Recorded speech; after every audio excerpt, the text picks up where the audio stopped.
Guess who's going to jail tonight?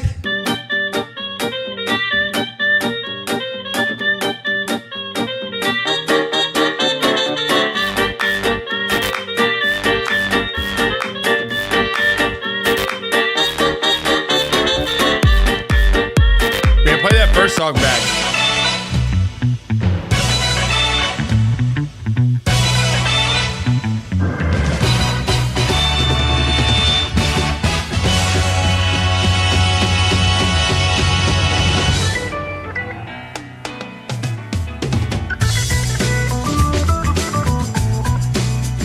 Welcome everyone into the Slightly Biased Show. Slightly early.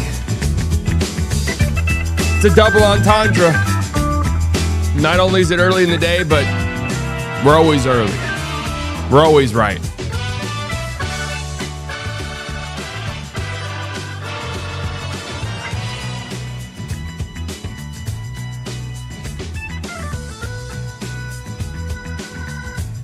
Today's show is brought to you by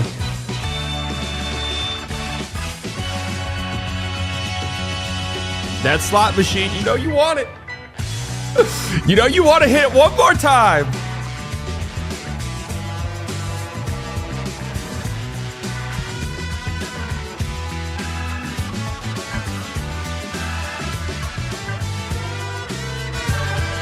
ESPN Bet.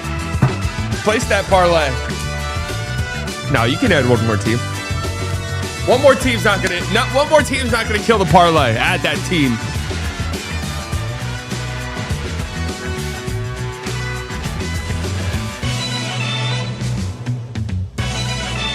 $50 down, we'll match your first 50.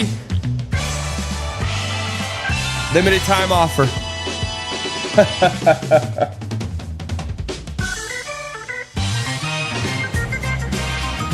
Money's too good.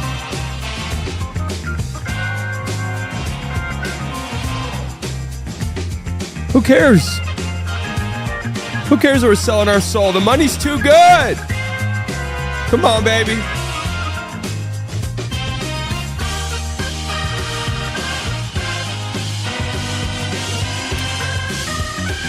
Also brought to you by FanDuel. $100 sweat-free bet when you use code Second Mortgage. That's $100 sweat-free bet when you use code Second Mortgage.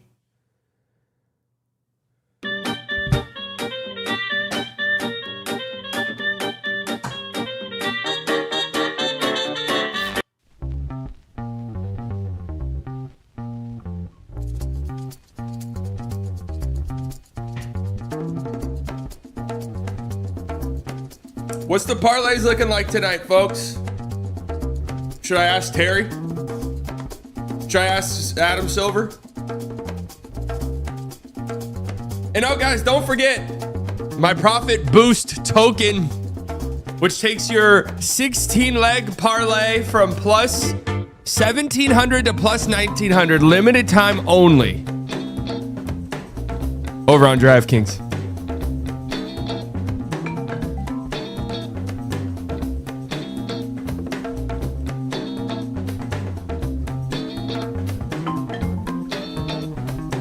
Limited time only, guys.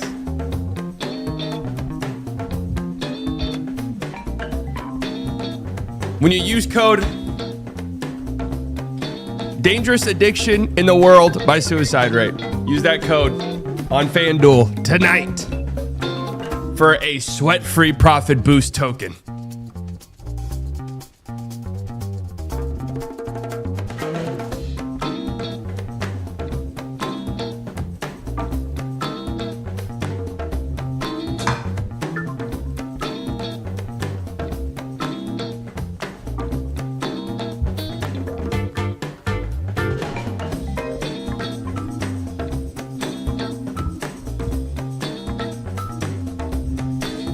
Chauncey Billups should have hired that translator, buddy.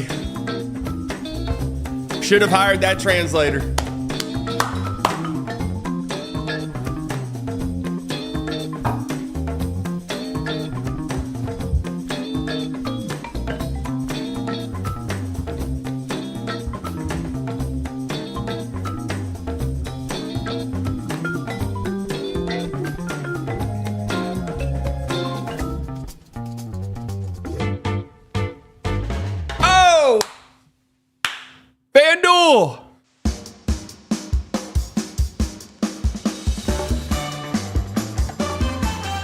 second mortgage.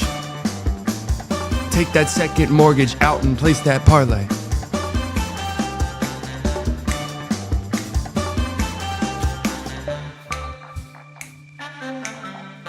What we cooking tonight, guys?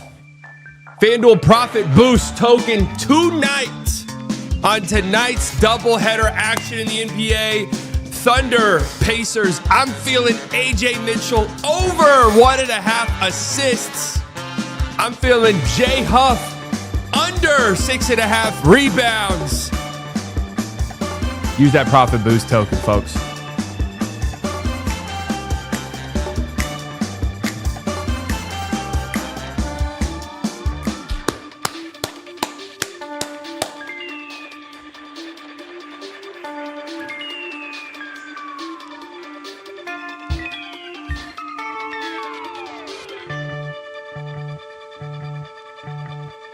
Then, of course, how can we forget Nuggets Warriors? Woo! I'm cooking up something special for you guys tonight for Nuggets Warriors.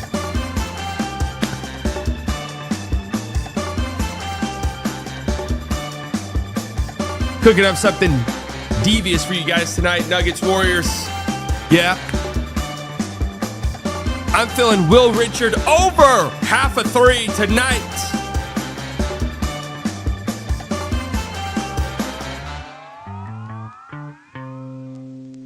Use that Profit Boost token, folks. Sweat free. Sweat free. You can't lose it. You literally can't lose. You can't lose it. It's sweat free, guys. That means you can't lose. Right? Is that what that means? Sweat free means you can't lose. Nobody loses money. That's the way we advertise. No one loses money.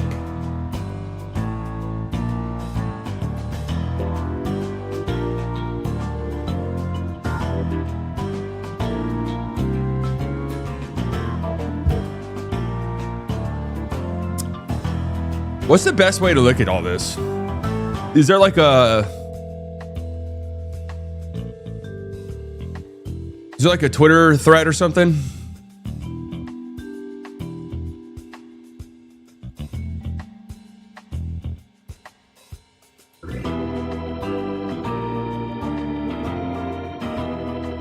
Today's show is brought to you by ESPN Bet.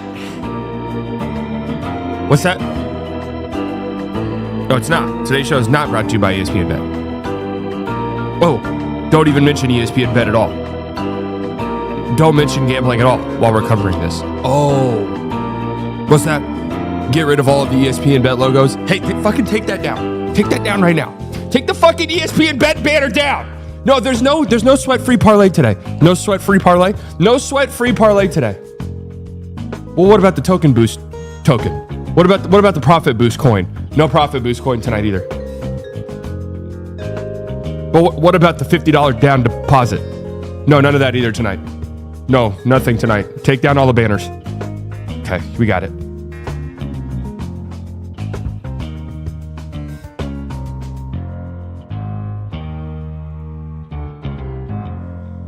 Pablo had it first. I think the FBI probably had it. But Pablo did. Pablo was talking about this, though.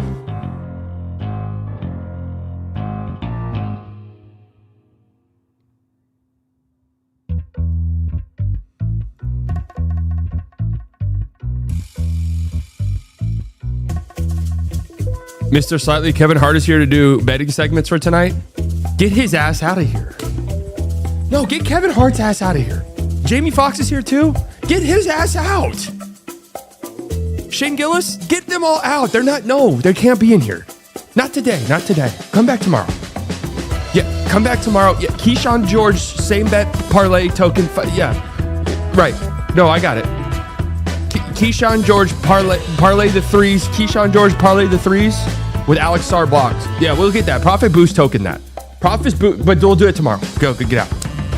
No ESPN bet today. But we'll Profit Boost token that one tomorrow.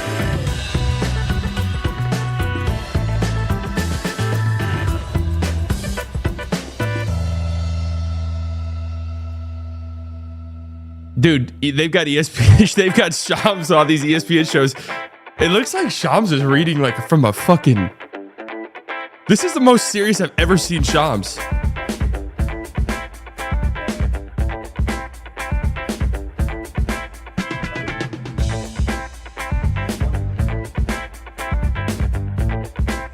I'm literally, this is actually kind of funny. Pat McAfee show, no longer brought to you by ESPN Bet, by the way.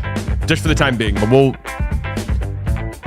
just for today, guys, code second mortgage is off limits today. Today only. Tomorrow we'll be back. Shams just posted a tweet.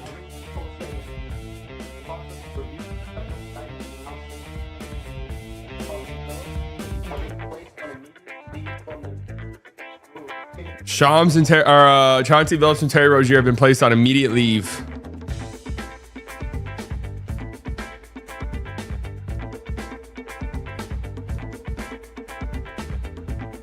Guys, this reminds me of when I did have a Prize Picks thing and never promoted it, and then they dropped me. I had a early days. Got a Prize Picks. You're going to jail? Oh, what'd you bet on? Had a Prize Picks code. It just never once promoted it.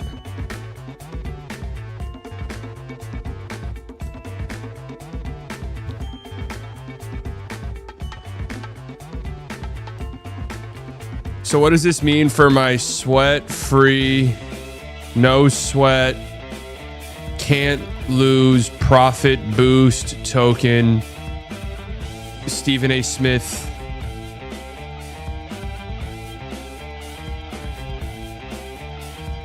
Guarantee. Sweat-free, no sweat, can't lose, profit boost token, Stephen A. Smith, guarantee. What are some other ones? What are some other buzzwords?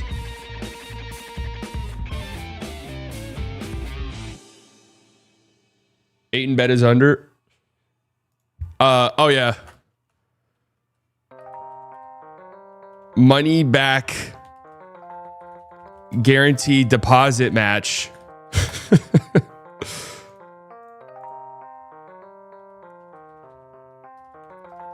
Same game parlay. I just placed on ESPN Bet. Am I good still? Am I going to prison or not?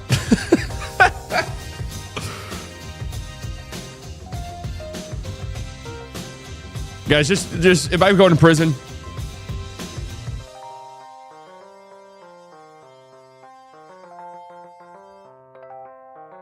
fuck, man. Fuck.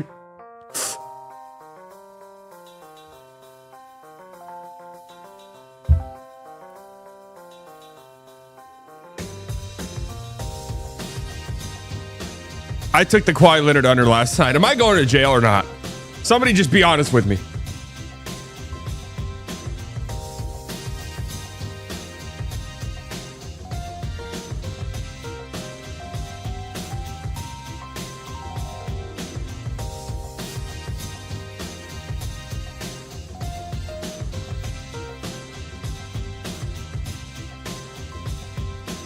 Will my bet on Chauncey Billups Coach of the Year be voided? I actually, honest to God, that's a great question. That's actually a fantastic question. I'm actually curious to know the answer to that.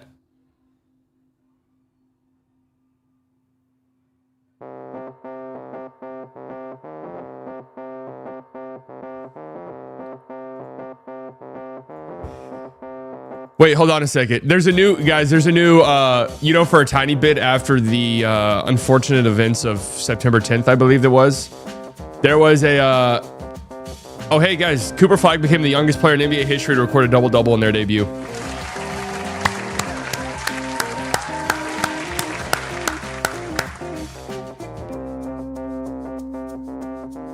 Zach with the $5. I just lost my kid's college fund due to betting on NBA games. Should have activated my no sweat bet sponsored by DraftKings. That's where you fucked up, Zach.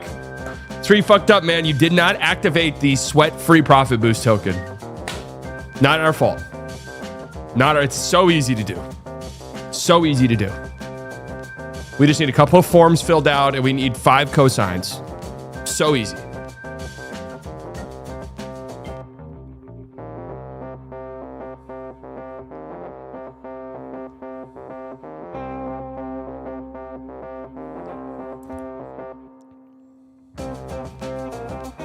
But no, the new joke is like Nico Harrison stole money from me at a poker game at FBI. Should I tweet that, or am I a little too involved? I feel like I'm a little too deep into the weeds to tweet that.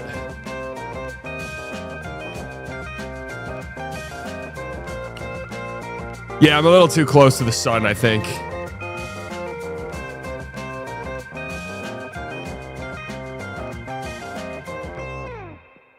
But that's, guys, I just wrote a tweet for you guys, though.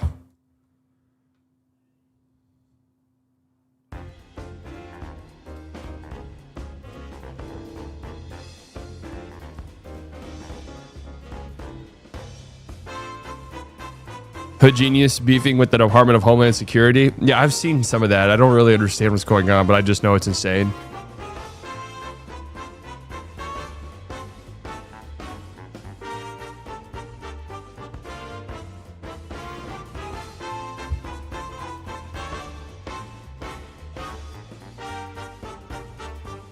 All right, let's figure out.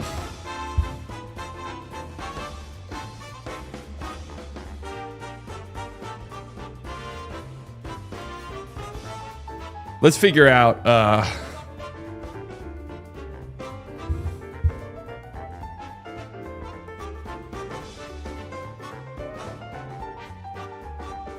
the best way to talk about this. I'm sure there's a Twitter thread out there somewhere. Low key, and I would never in a million years actually do this, but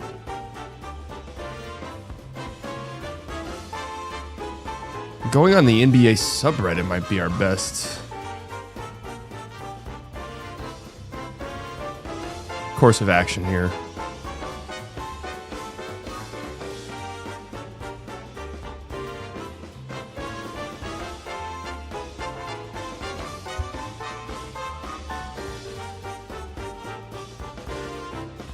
Why the fuck are you not working? Oh my god.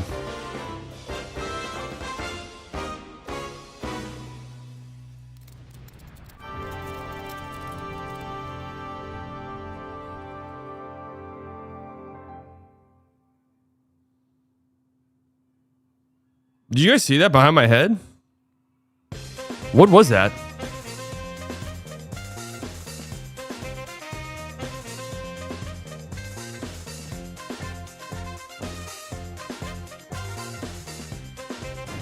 Oh, it's this.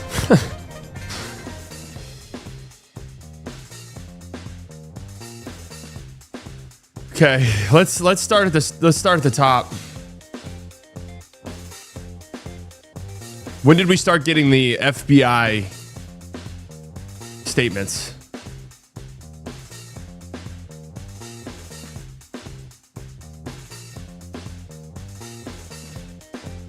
I mean, this is actually insane.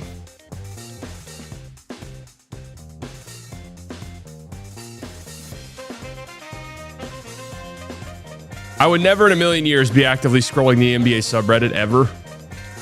But it feels like this might be the best way to go about these things in order in which they happened.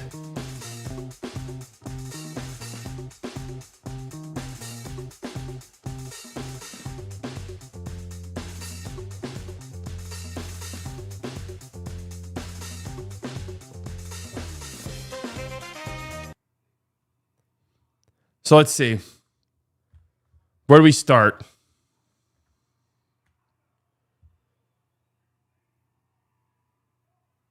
All right, here it is. Here's the first tweet. Miami Heat guard Terry Rozier was arrested early Thursday morning as part of an FBI sports betting gambling probe. Sources tell ESPN. The Eastern District of New York and FBI Director Kash Patel, what an interesting character he is, will hold a press conference at 10 a.m. All right.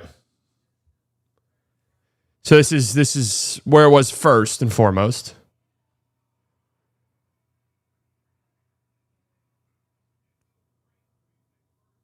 okay. Don't care about some of this shit. All right, now here was the big one, right? Like Terry Rozier, it was, kind of building up. This story broke last year. He hasn't played at all since then, right? Terry Rozier, we'll see you in Valhalla. Portland Trail Blazers coach Chauncey Billups has been arrested by FBI. Chauncey Billups, we'll see you in Valhalla.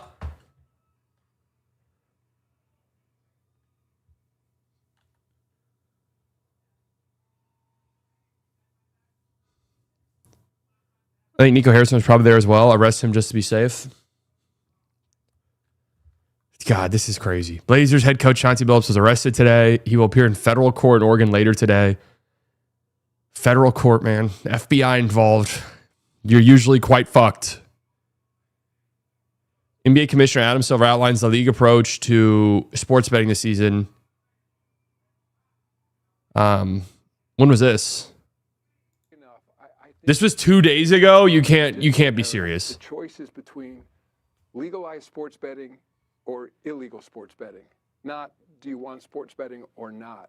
And so ultimately our view has been that since we know there's going to be enormous betting on sports out there, there always has been lots of illegal betting when I was younger, but it was much more difficult before the internet. You'd have to meet someone on the corner, or there were betting slips, things like that, or you had an old school bookie.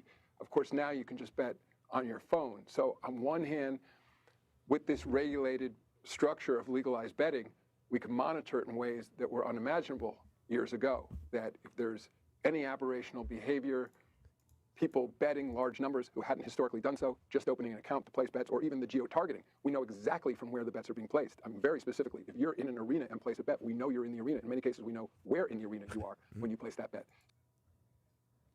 Sometimes, I know the audio is low. It's as loud as it can go.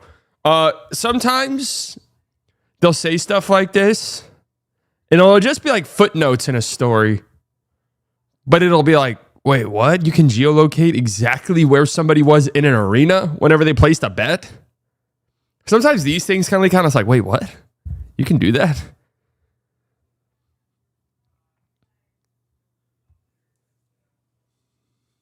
So sort of analogize to a stock market where there's, of course, there's a legal framework, but there's lines that make activity illegal, like insider trading, for example. Yeah. And so you have potentially the equivalent in sports where somebody may have inside information. It could be a player, and the worst case scenario is a player who's trying to impact their own performance for a bet, or it may be people around a player, and it may be unintentional. Yo, if I'm Tyrese Halliburton, I'm like, dude, why are you showing me in this?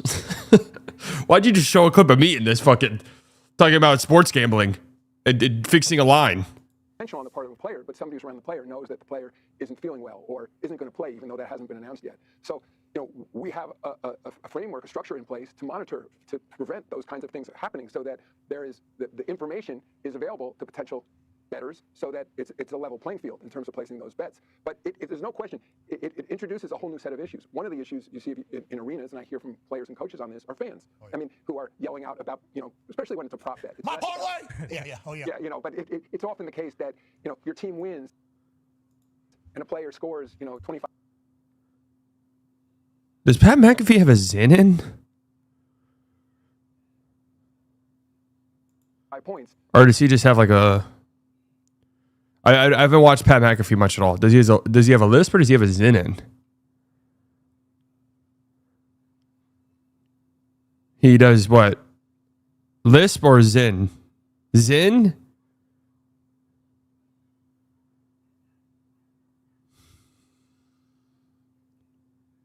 I don't mind standing up. I kind of, if you guys remember, before I moved locations in my apartment, I used to stand up for every show.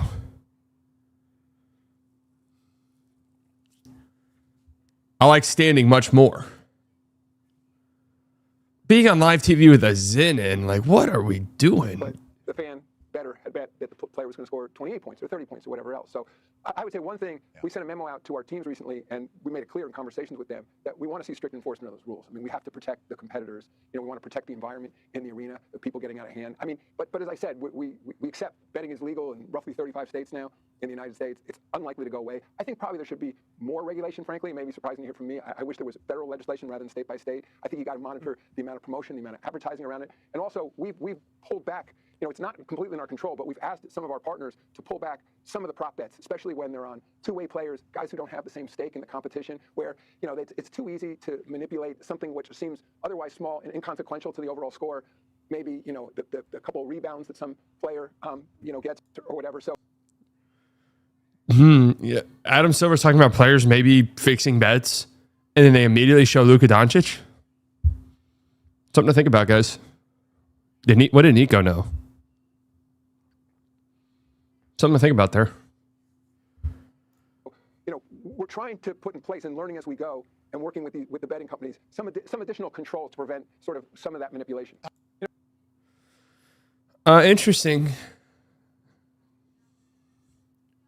I thought whenever I first saw this quote, I think there should probably be more regulation. I thought he was talking about something along the lines of like toning back the ads, but he did say that. So this is actually kind of not a bad take. I'm going to be real. This is actually kind of a good take. Now, the NBA doesn't actually practice it really, but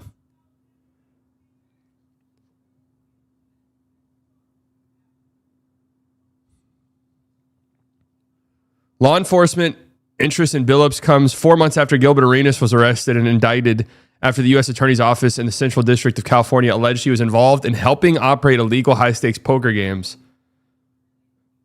Chauncey Billups, Gilbert Arenas did say he was going to snitch. Tied to the mafia. Guess who's going to jail tonight? I just want to click on the link, Reddit. Like, that's literally all I want to do. The poker games, which included basketball players to lend credibility to their authenticity, were allegedly rigged in favor of those running the games, using advanced technology such as rigged shuffling machines and even X-ray technology to read cards facing down on the table. The hell? Games were organized beginning in 2019 in the Hamptons, Manhattan, Las Vegas, and Miami, officials said. The profits from the alleged poker scheme ran up to $7 million and counting, officials said. The investigation took place across 2 years, NYPD Commissioner Jessica Tisch said.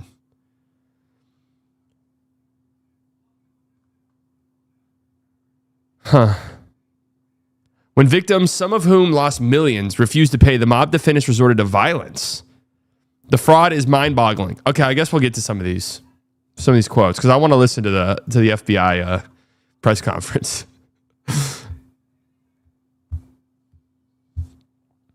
Billups' arrest in Oregon was made as part of a separate but related illegal gambling case linked to an illegal poker operation.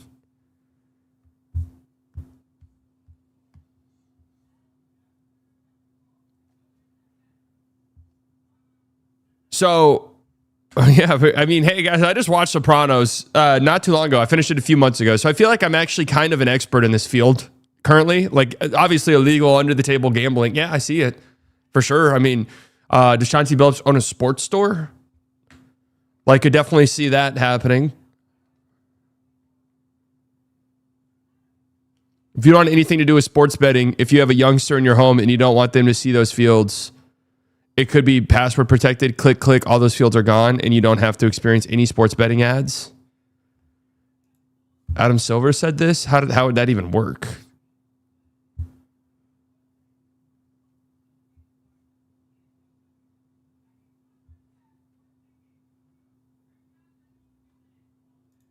How would that even work? Like, sports gambling ads are so ingrained in every single facet of the broadcast. Former Cleveland Cavaliers player and assistant coach Damon Jones was arrested Thursday on charges that he provided inside information about NBA games to co-defendants who used it to play sports bets. So are all of these are tied together. Even Chauncey Billups, who as of right now, there's been nothing about Chauncey Billups gambling on sports. It's just that he was tied into the poker games, but they're all connected. La Cosa Nostra, yeah. They're not all connected.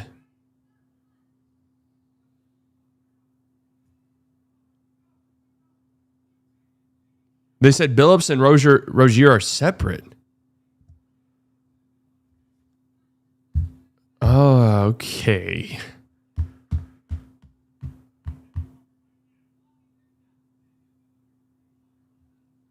Okay, well, I guess, hold on. Let me continue reading. Because I've actually confused myself a little bit here. We are back on Get Up Live in New York with major breaking news, as we've touched on early this morning from the NBA, involving not one but two arrests of notable people within the NBA. Shams is with us. We've been following your Twitter feed all morning long, Shams, as you've been reporting on it. For those who've not heard anything about this, just tell everyone everything they need to know. What has happened this morning? Greeny, Portland Trailblazers head coach Chauncey Billups and Miami Heat guard Terry Rozier have both been arrested this morning. Billups at around 6 a.m. in Portland, Oregon, and Rozier around 6 a.m., I'm told, in Orlando, where the Heat were playing last night. Rozier has been arrested for his involvement in alleged sports gambling, prop bets, and Billups, ABC News is reporting, is tied to an illegal poker operation tied to the mafia. And so, the FBI has been investigating the situation for several months, and in Rozier's case, at least 2 years. And today is making arrests. There is a press conference that is set by the FBI. The Eastern District of New York has been leading this investigation. I'm told FBI Director Kash Patel has also been increasingly involved in recent weeks. He will be leading the press conference today as well. But this is really seismic news in the NBA for a sitting NBA head coach in Chauncey Billups to be arrested, taken into custody for alleged illegal gambling, as well as Terry Rozier for sports betting, allegedly. 2 arrests made this morning. There are expected to be numerous arrests also tied to both of these situations. Numerous arrests inside the league, or just...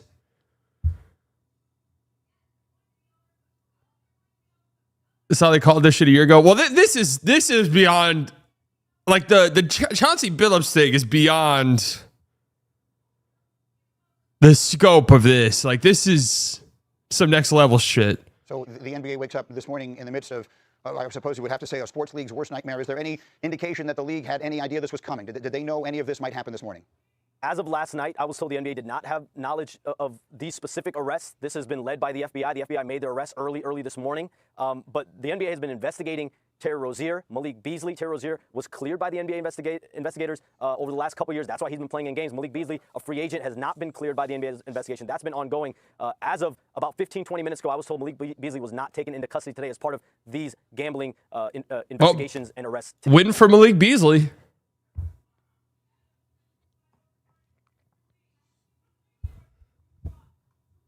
W for Malik Beasley. I'm the only one that bailed out. Everybody's still there. Yeah, they're not letting them go. Yeah, they're not letting them go, man. I'm gonna just be honest with you. I don't know who them was, but they don't look like they was getting out. Yeah. I don't know what language they speaking, but I was like, yeah, it look like y'all stressed. But those nervous chuckles. Those nervous chuckles. Hey, y'all, good luck in court. Hey, man, because I'm pretty sure I ain't gonna be there when it's time to go. Because I'm snitching. I don't know your name. What's your name? Igor? Yeah, all right, let me write that down. Igor. Yeah, he did.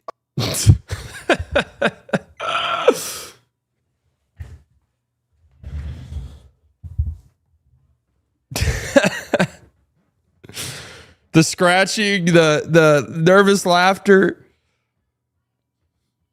All right, here we go. And the fraud is mind-boggling. God, these are always so fucking quiet, man.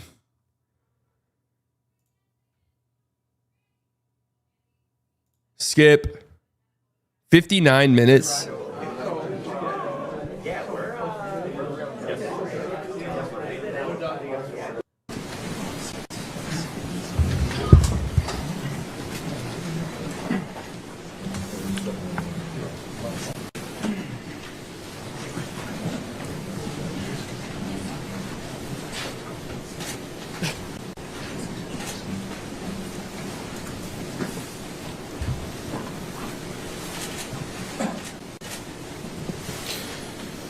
Good morning, everybody. I've actually always wondered this. Is it considered stolen valor to wear an FBI jacket? Because the FBI jackets are sick. They're cool, right? Like, there's kind of like a funny irony thing to wear it. Is it, what is considered, like, can you just wear an FBI jacket? Are you good?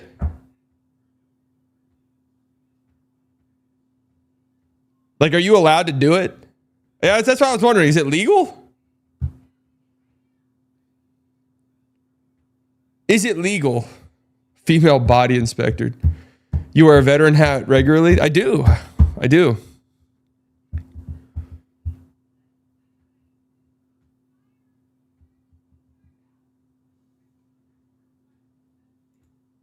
My name is Joseph Nocella. I am the United States Attorney for the Eastern District of New York. Playback speed I'd like to up. welcome you We're here TikTok today. ADHD brain In rot addition, generation. We have with us today FBI Director Kash Patel, FBI Assistant Director in Charge Christopher Rea of the New York Field Office, Special Agent in Charge of the New York Field Office Leslie Bakshi's. Oh, you can tell for Kash Patel. This is a political hit, 100%. And here's why I say that. Look at the eyes.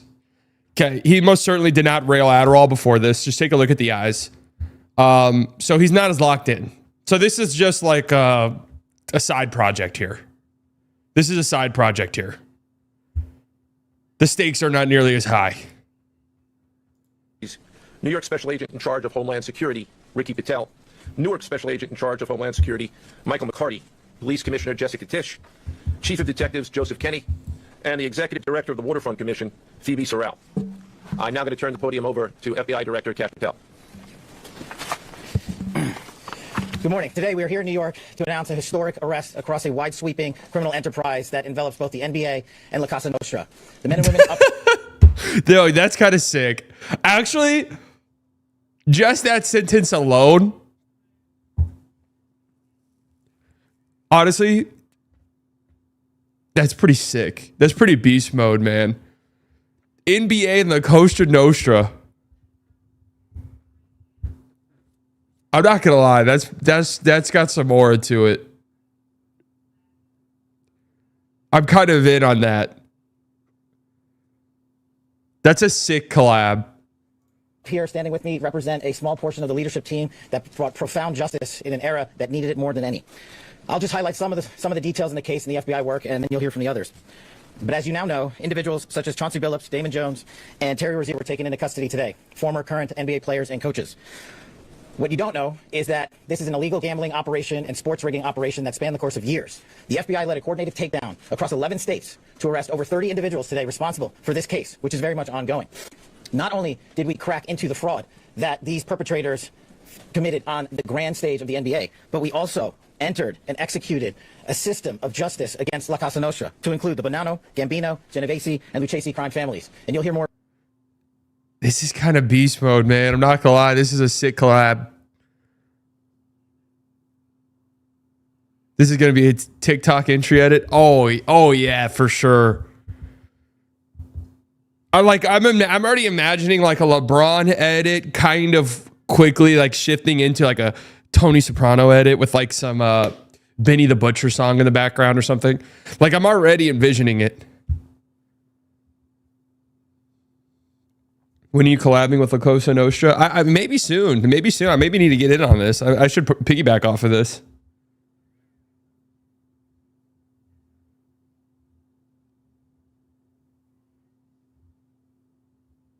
The Sopranos poker scene. Oh yeah. I mean, Sopranos was the OG originator probably of like aura farming before a time when it was a thing. Like sometimes, I'm not gonna lie, sometimes I'll see frames from Dune or like a shot from Dune and I'm like, dude, do you think like deep down, do you think they were thinking TikTok edit? Sometimes I'll see a new movie and I'll be like, do you think they were thinking TikTok edit when they were like, stand here for, get the wind blowing on like the robe? Yeah. That's true. Godfather.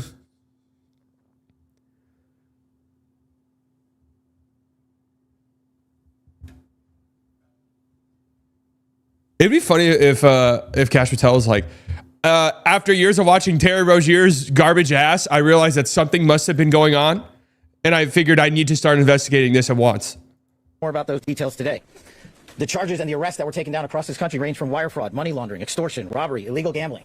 This FBI will leave no room for any perpetrator of crime across this country. You hear a lot about our work of defending the homeland and crushing violent crime. Well, this work is also representative of a colossal portion of the FBI's mandate to keep America safe and keep our entertainment industry fair and secure. The men and women that are standing up here today worked tireless hours, days, months, and years. And the fraud is mind-boggling. It's not hundreds of dollars. It's not thousands of dollars. It's not tens of thousands of dollars. It's not even millions of dollars. We're talking about tens of millions of dollars in fraud and theft and robbery across a multi-year investigation. And we could not have done it without our interagency partners that are before us today. The NYPD, HSI, and teams of law enforcement officials from around the country made this day possible. It takes a team to bring this kind of justice, sweeping justice, into the halls of the United States courtrooms, where our brave United States attorney has led this prosecution. It takes courageous prosecutors to stand before you and say, we will not allow La this kind of Cosa illicit Nostra activity to happen, not only at the national sporting level, but also where it hides in La Cosa Nostra. And when these two collided together, they perpetrated a fraud that is historic in terms of not just money, but the scheme and the deceit that they utilize to steal and swindle people from money, to include crypto fraud. This is an operation that showcases to you that under President Trump's administration, there is no room for any type of criminal behavior, be it on the world's largest stage or in the back rooms of tiny parlors where guard games are being played. We are proud to stand here today with the men and women of the FBI and this legal team. And to the United States Attorney, I just want to thank you personally for taking the time to display the work that the media is about to hear about today in detail. As I said, it does take courageous prosecutors, but it takes a courageous United States Attorney to bring this case, because we are going to take heat for it. But we don't shy away in this administration. We don't say no. What we do is we bring the results across the finish line. We bring them to the public. We bring you accountability. And yes, they will have their day in court, and you will hear the evidence through the court system exclusively. We will not deny anyone due process. And that's the brilliance of this system. That's the brilliance of this administration. Everyone will be held to account. So with that, I turn it over to United States Attorney himself. Thank you.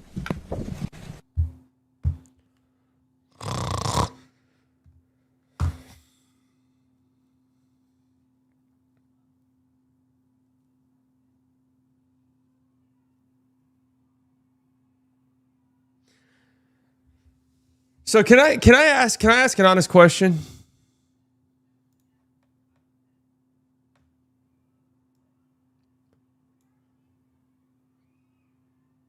The more that's come out about this, the Terry Rozier thing is one thing. Terry Rozier wasn't really connected to this. Okay. Am I really supposed to like give much of a shit about like an illegal gambling poker ring that the mafia had? Like, truthfully. The mafia had an illegal gambling ring. Okay.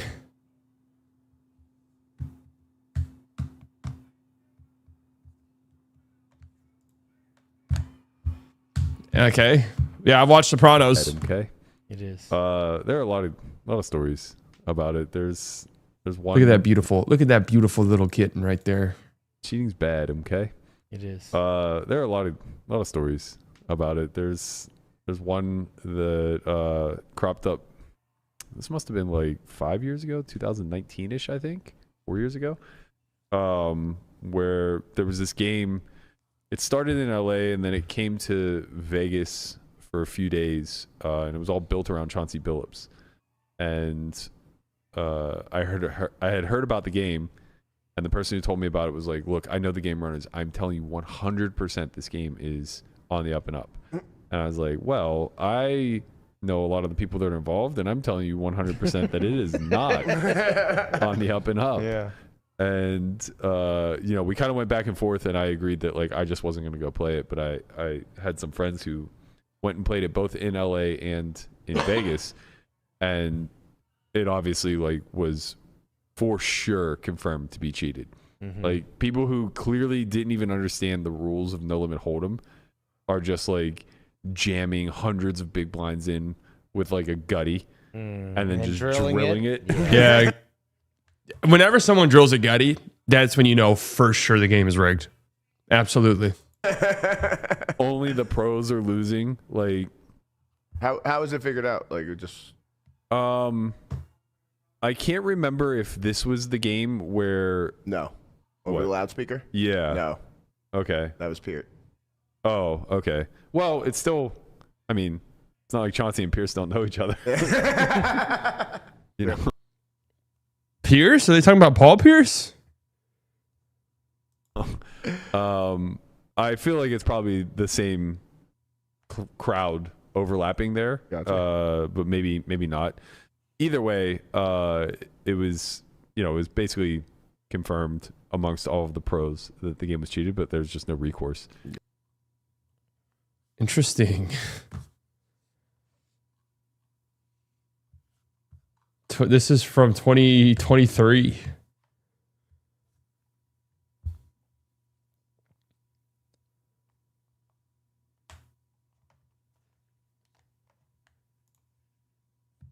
Pierce, Billups, Rozier are all coached by Rick Pitino. Oh, shit. Oh. That's actually kind of funny. Thank you, Director Patel. To be clear, we're announcing today indictments in 2 major cases, both involving fraud. One involves sports betting, and the other involves illegal gambling, very specifically rigged poker games. Okay, so it's just they're lumping these 2 together. Are these related or no? Like, is this a similar gambling ring? Is Terry Rozier in the same gambling ring as Chauncey Billups was? Or no? I'm just confused because they're lumping these 2 together. It sounds like they're 2 completely separate things. But I was reading before I got, like, Jonte Porter was involved in a poker ring, and that's why he was gambling on. The first indictment involves 6 defendants who are alleged to have participated in one of the most brazen sports corruption schemes since online sports betting became widely legalized in the United States. This scheme is an insider sports betting conspiracy that exploited confidential information about National Basketball Association athletes and teams. The second indictment involves 30. Does it matter if they're related? Yeah, it does. Because in my opinion, there's a really big, like, Chauncey Billups being cool with La Cosa Nostra and there being like a poker game. That's beast mode, right? He's going to prison probably, and he's going to be fired. He's going to lose his job. He's done, right? He's done in the NBA. But that's its own separate thing entirely. Okay. That being connected with a sports gambling ring is, yeah, absolutely, it does matter. Because in that, probably like, hey, follow the breadcrumbs, like Chauncey Billups was probably. 31 defendants alleged to have participated in a nationwide scheme to rig illegal poker games. These defendants, which include former professional athletes, used high-tech cheating technology to steal millions of dollars from victims in underground poker games that were secretly fixed. The game. All right, I'm not watching this full 30 minutes. Just give me the highlights. 4 teams come up in. Mostly in the form of prop bets on individual player performance. The bets were placed through online sports books and also in person at casinos. The defendants relied on a network of straw bettors to place the maximum amount of bets to increase their potential profits. Most of these bets succeeded, and the intended losses were in the millions of dollars. The defendants then laundered their illegal winnings in various ways: peer-to-peer platforms, bank wires, and simple cash exchanges. The indictment details specific examples where the defendants profited from illegal gambling and illegal betting on various NBA games about the performance of players on, among other things, the Charlotte Hornets, the Portland Trail Blazers. Okay, so Portland Trailblazers.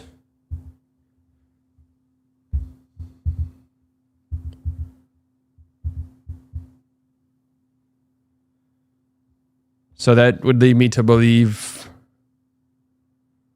that these are connected.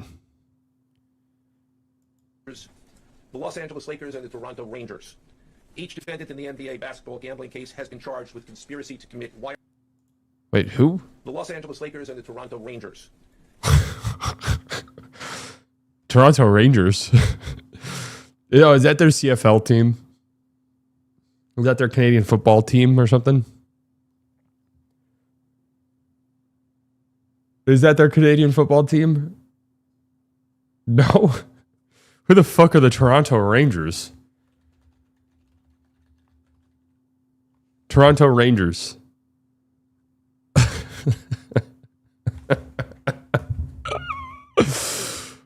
Oh, okay. All right. Toronto Raptors. All right. New expansion team just dropped. Oh, shit. Damn, they just soft launched a new expansion team in Toronto? Wow, okay. I didn't think Toronto needed 2 teams, but all right. I mean, yeah, New York's got 2, LA's got 2, like, okay. Wow, Tiago Splitter will be the head coach. Cool. Shout out to Tiago Splitter.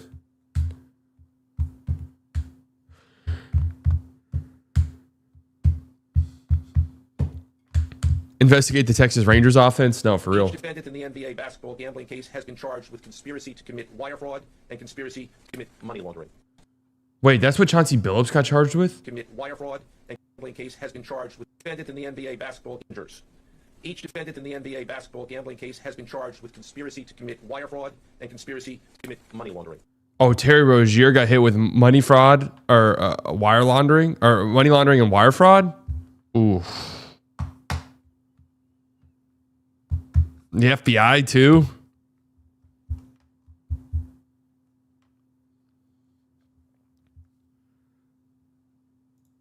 Farley, Shane Hennon, De Niro Laster, Damon Jones, a former NBA player and coach, and Terry Rozier, a current NBA player. Other co-conspirators were previously charged for their roles in the scheme, including former NBA player Chauncey Porter. Between December 2022 and March 2024, these defendants perpetrated a scheme to defraud by betting on inside, non-public information about NBA athletes and teams. The non-public information included when specific players would be sitting out future games, or when they would pull themselves out early for purported injuries or illnesses. They relied on corrupt individuals, including Jones and Rozier. They also misused information obtained through long-standing friendships that they had with NBA players and coaches. And in at least one instance, they got their information by threatening a current player, Porter, because of his pre-existing gambling debts. Defendants used this non-public information to place hundreds of thousands of dollars in fraudulent bets, mostly in the form of prop bets on individual player performance. The bets were placed through online sports books and also in person at casinos.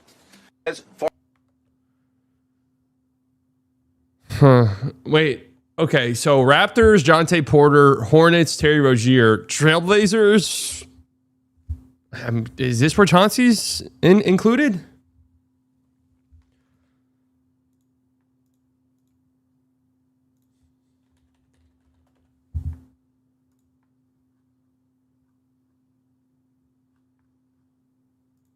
Because I'm trying to think.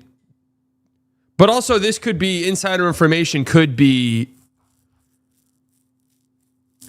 as simple as, oh wait, where was Damon Jones at this point? Where was Damon Jones at?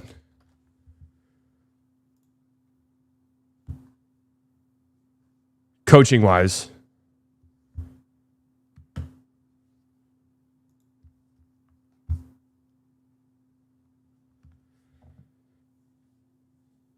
Lakers? Okay, so that's where the Lakers are involved in.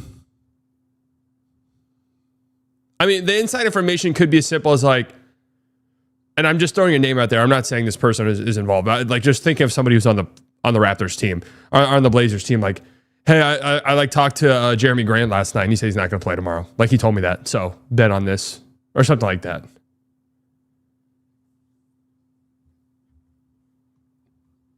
Is he going to get fired? Chauncey Billups? Yeah, he's done.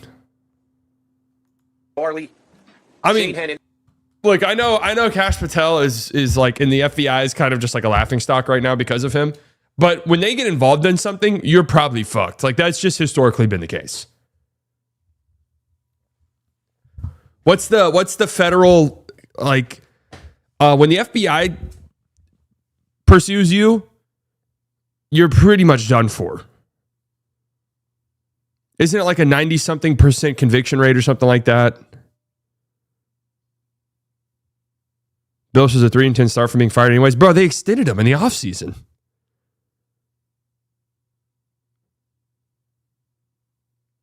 They extended him in the offseason.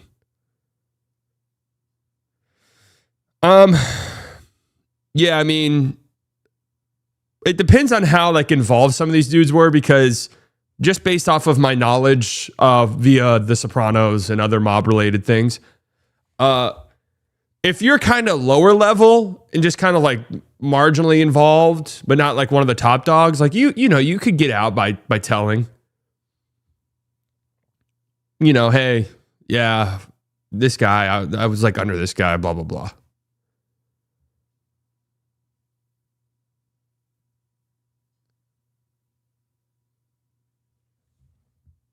Someone is singing. Yeah.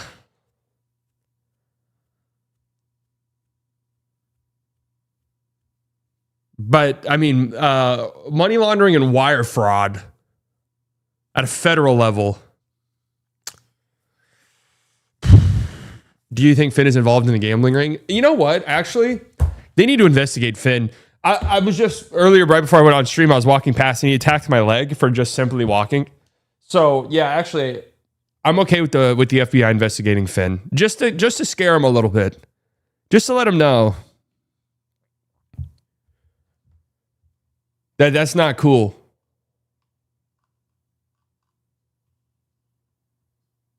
In the rigged poker games, the DOJ says the alleged orchestrators had X-ray tables that could read the cards upside down. That's actually kind of nuts.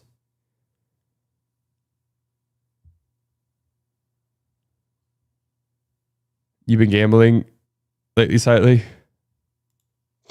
I'm imagining a funny like FBI press conference.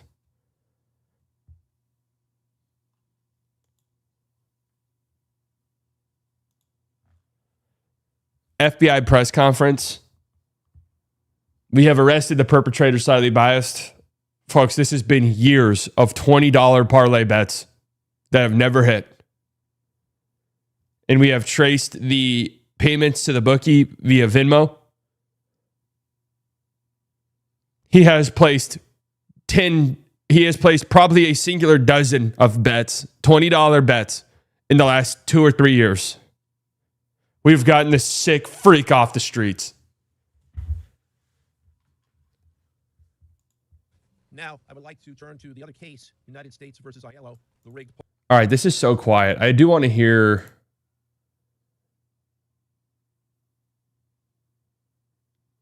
Maybe we should have just watched this whole thing, huh?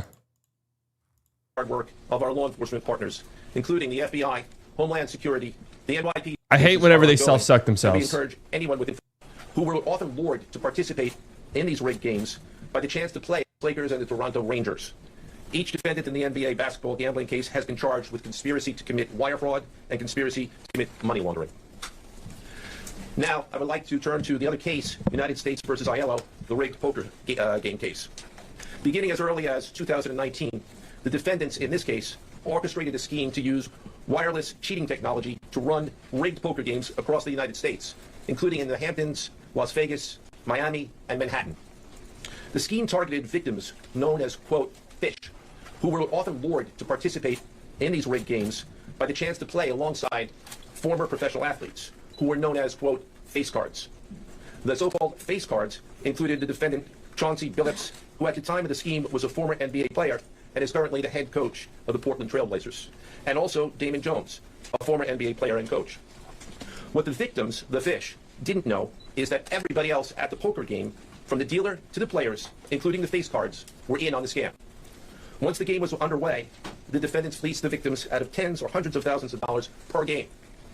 The defendants used a variety of very sophisticated cheating technologies, some of which were provided by other defendants in exchange for a share of the profits from the scheme.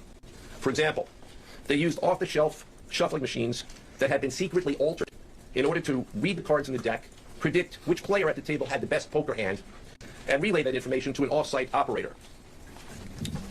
The off-site operator sent the information via cell phone back to a co-conspirator at the table, and that person at the table was known as the quarterback.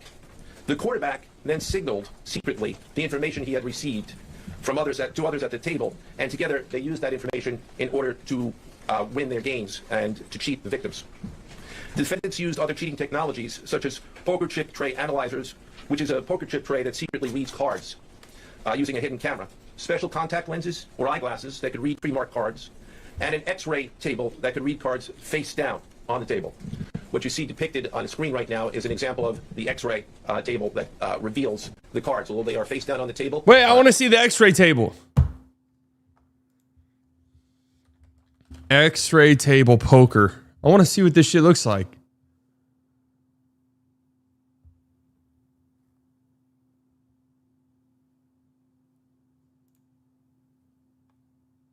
Beginning as early as 2019, the defendants in this case orchestrated a...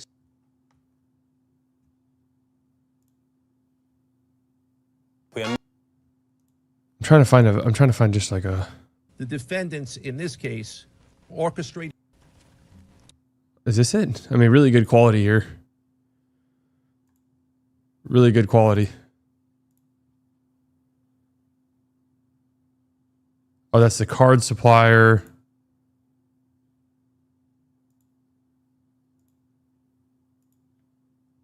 That's what the X-ray poker table looks like. That's a... Okay. Don't even know what the fuck I'm looking at.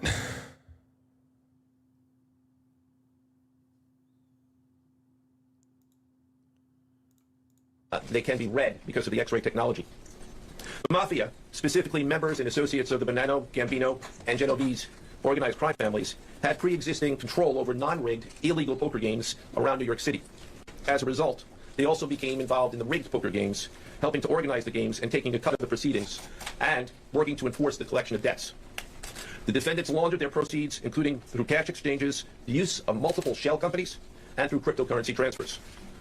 As part of the scheme, some of the defendants and their co-conspirators also committed acts of violence, including the gunpoint robbery of a person in order to obtain a rigged shuffling machine, and extortions that were perpetrated against victims in order to ensure that they repaid their gambling debts.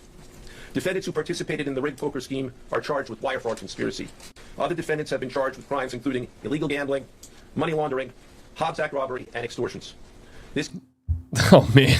People are going to prison for this. I'm interested. All right, so I don't know what this is. Ryan Feldman, producer, co-owner of HCL Poker Show at Hustler Casino, LA.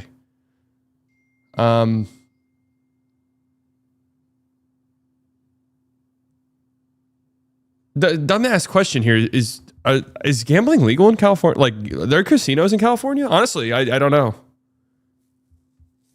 Like, full-fledged casinos?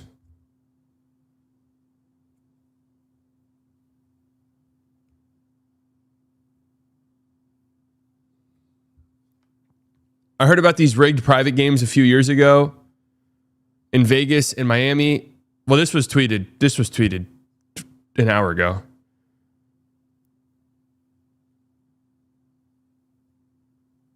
Run by some bad actors from New York. Don't be surprised if a certain NBA Hall of Famer and a certain boxer get arrested too.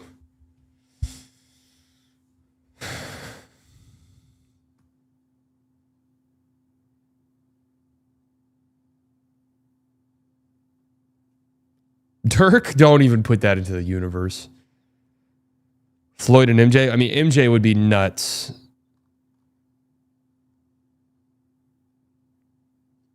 No, wasn't that podcast clip we just listened to? Didn't that guy name drop Paul Pierce? I mean, they said Chauncey Billups, then also name drop Paul Pierce.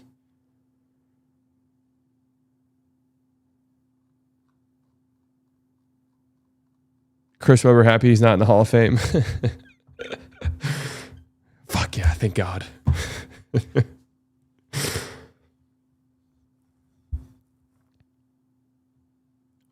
Worried about Adrian Peterson.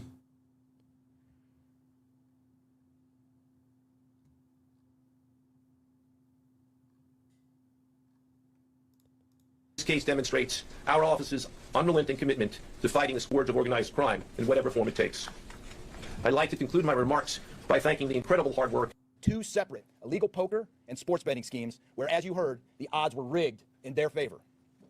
Among these defendants are 13 members and associates. Boo, I hate the... For 30 years of dedicated service to the FBI, and that deserves a hand. No, it doesn't. I'm sorry. Hey, get out there and tell us what we need to know. Don't self-suck. We don't want to hear a self-suck. We don't give a fuck. Fuck you. Right? Like, I'm sorry. We don't want the self-suck.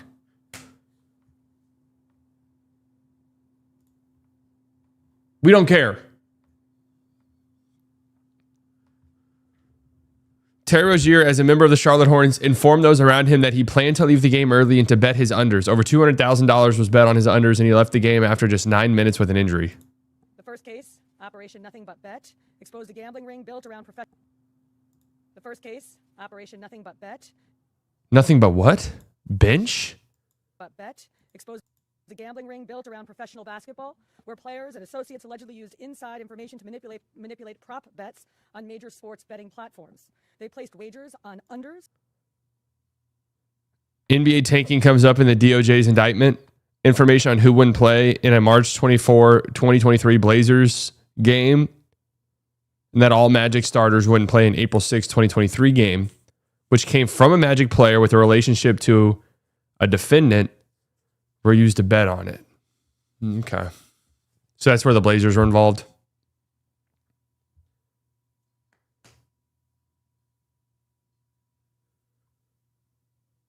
Nothing but bet.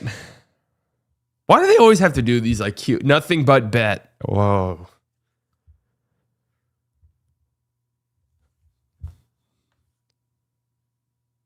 The FBI, when asked if the charges today were at all connected with online sports betting industry, the sports books themselves are victims in this case. No, they're not.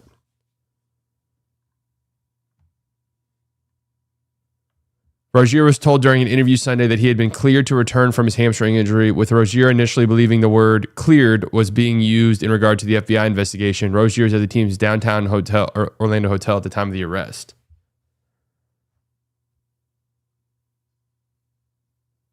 Wait, what? So, wait.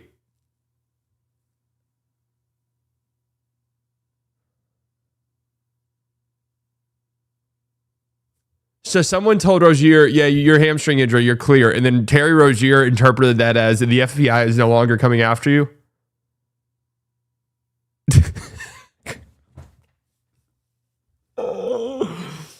Terry, your hamstring's good. You're cleared, man. Oh, I get what you're saying. I'm good. In regards to your hamstring, yeah, you're good to go. I get what you're saying. No, I'm just saying you're good to go with your hamstring injury, man. You can play again. You can do stuff. But the FBI is not coming after me anymore, is what you're saying. No, that's not what I'm saying. Ozzy at the 199. D-Wade in the 2006 finals need to be looked at. Agreed. Maybe that's the Hall of Famer. Let me be careful with what I say, because if somebody gets arrested in this, they're it's hard for me to say these guys are for sure going to prison because they're multimillionaires. But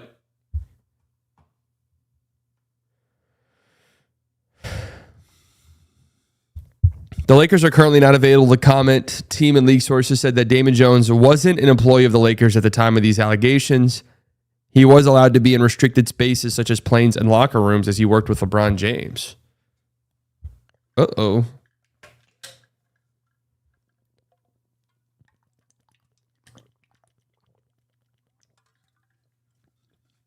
Is Damon Jones gonna be Shohei Ohtani interpreter part 2?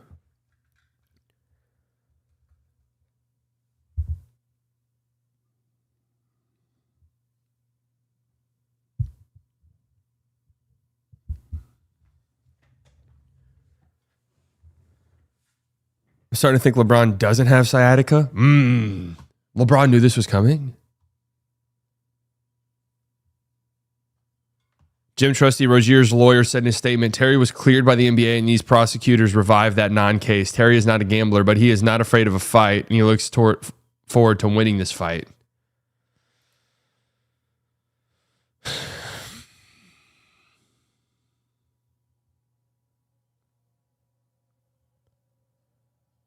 I actually do agree with this. This feels very politically charged. And this is why earlier I was asking if these were connected, because it absolutely is weird that they're just like, yeah, we're going all in right now. NBA season just started. Like, yeah, Terry Rozier, you're getting arrested. Chauncey Billups, you're getting arrested. Definitely feels a little politically charged. What is the politics of it? The timing is curious. Well, that's what I'm kind of wondering. Is there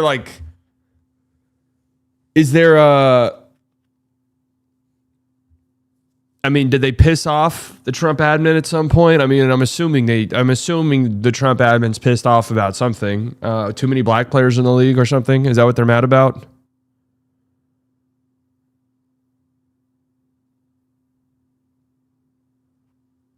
I bet these guys like college basketball more than the NBA, if you know what I'm saying. I catch what you're saying. All that BLM stuff from a few years ago. Aren't Allison's friends with Trump? No. Not just friends.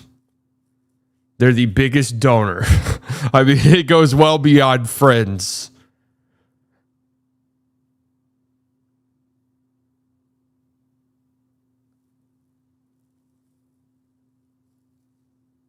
This has nothing to do with politics. What the fuck you mean? No, I mean, there's definitely something here. Like, I don't know. I don't know if you've been following or not. The FBI has been weaponized by this administration 100% and has been very politically charged, everything they've done. 2 separate arrests that are 2 separate things, same day, second day of the NBA season. Sorry. There's something going on. there's definitely a message being sent.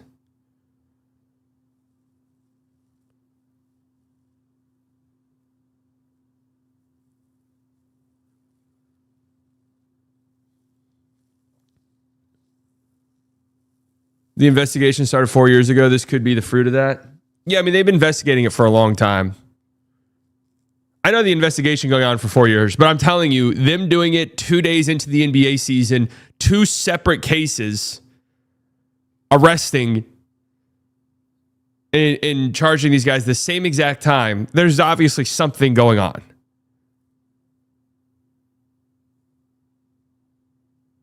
It's the conflation of these cases. That's the political suspect. Yes, that's what I'm saying.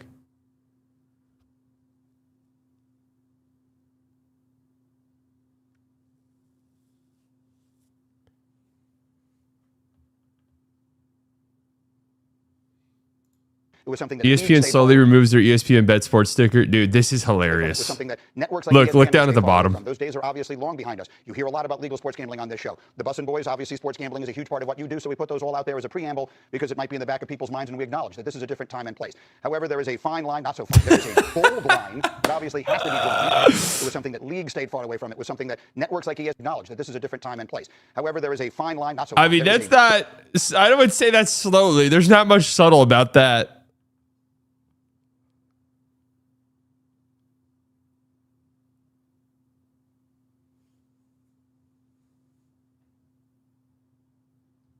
That is hilarious. I mean, there wasn't an ounce of subtlety there.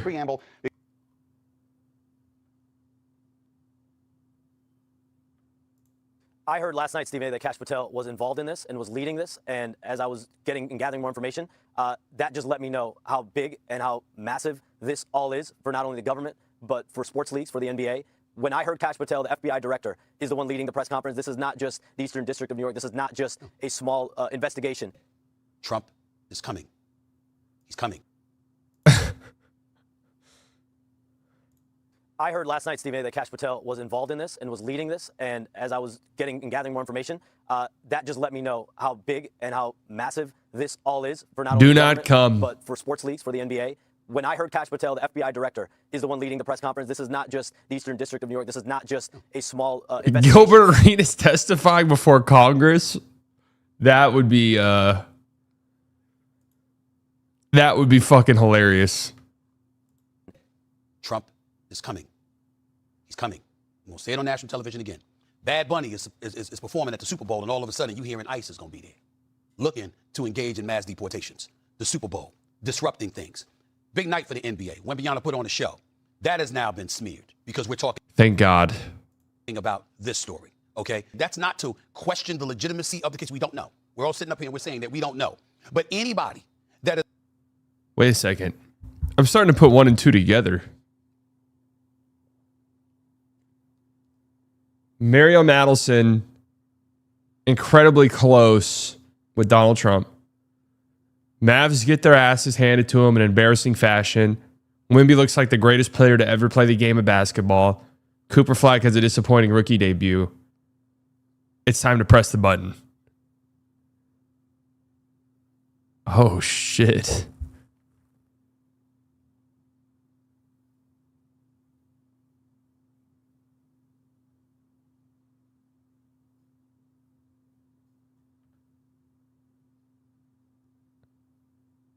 It's all coming together. Oh, shit. It's all making sense. Has been around him. Anybody that has talked to him, anybody that has seen his reactions from the sports leagues and the positions that people have taken, they are not surprised at what's going on today. I'm watching a press conference with the director of the FBI. Tell me when we've seen that. We've seen people, we've seen accusations before. We've seen athletes get in trouble with the law before. You don't see the director of the FBI having a press conference. It's not coincidental. It's not an accident. It's a statement. And it's That's what I'm saying. When you guys are asking how is this how is it political? This is why. He's right. A warning that more is coming. And that's what they're saying here. And everybody better, I'm just telling you, it's as serious as it gets. This and a lot of realistically speaking, does Terry Rozier Don't mess with the 199. Patrick is listening closely to Locked On. Did it ever get told that I don't know? I don't know if I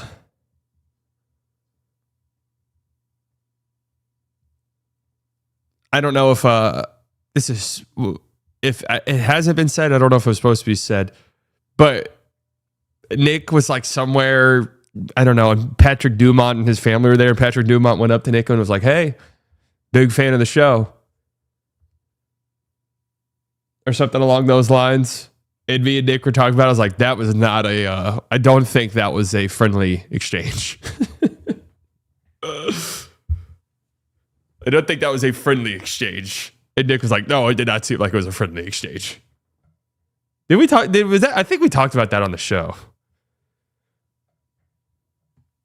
Talk to people in the NBA. Talk to people in the NFL. Talk to people in the world of sports. They think this is like the tip of the iceberg. These are the kind of words that are coming out of people's mouths. It's not a surprise. It's oh, no, but what I was saying, though,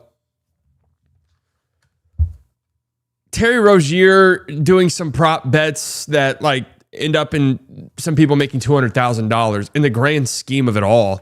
That's not a big enough event for the fucking director of the FBI to have a press conference. Like, you know, that's just not. It just isn't.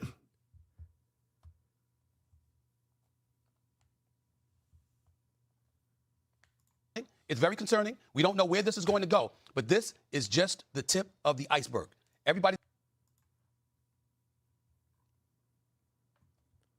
As the NBA season tips off, his career is already benched, not for injury, but for integrity.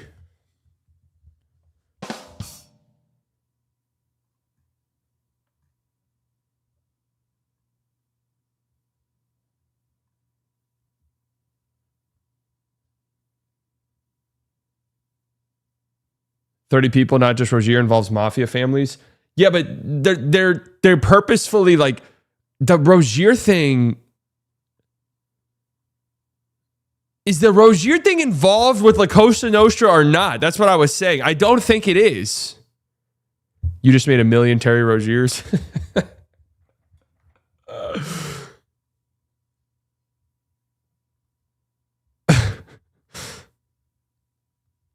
Slightly coping. What am I coping about? What am I coping about? Terry Rozier will almost certainly never play another game in the NBA and is probably going to prison. And same with Chauncey Billups. It's not big to you, but it does affect people in America. I'm here to tell you right now, Terry Rozier leaving one Charlotte Hornets game early and telling his friends to bet the under really does not affect any Americans of note. I'm sorry to say. I know, like, I want the NBA to be as big as possible. It just doesn't affect really anybody. No, you know, I don't. That pressure thing is nothing to me, man. I'll do the best I can and let the chips fall where they may. You know that about me by now, quick. That's unfortunate. That is an unfortunate thing to say in your last press conference. That's actually unbelievable, almost, that was the last thing that he said. Kevin Love shares heartfelt post amid Terry Rozier and Chauncey Billups gambling arrest. Well, I just got a copyright strike. Thanks, Kevin Love. Is this a real post?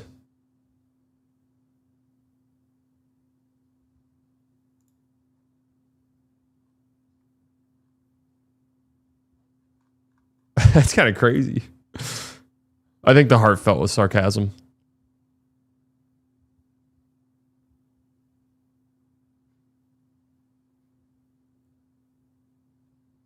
Jeez.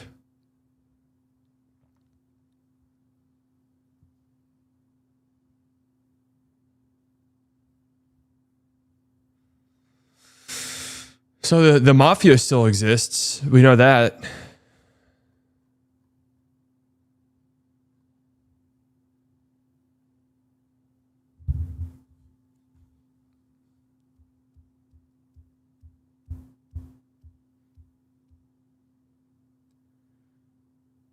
If it wasn't a political headline to be a mafia boss, not Terry Rozier. Well, it's also just like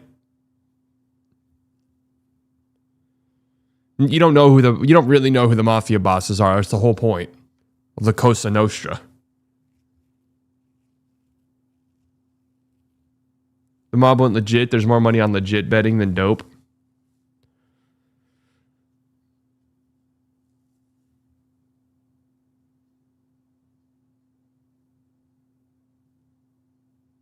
Isn't there a former mafia guy who runs a YouTube channel? Yeah, there's a few of those guys.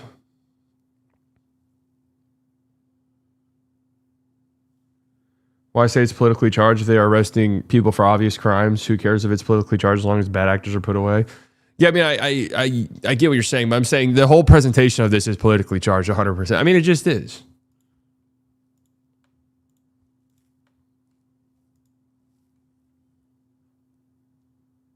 There's no way it's not.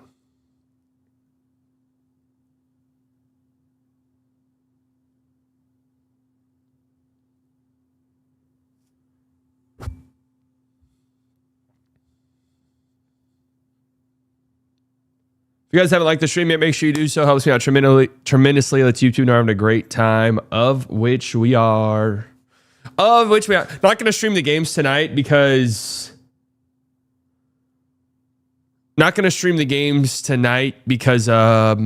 Thursdays will just be off nights unless the Mavs play.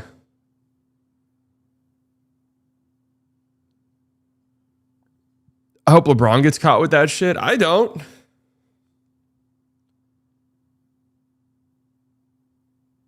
Yeah, I'm going to the casinos, actually. 100%. That's what it is.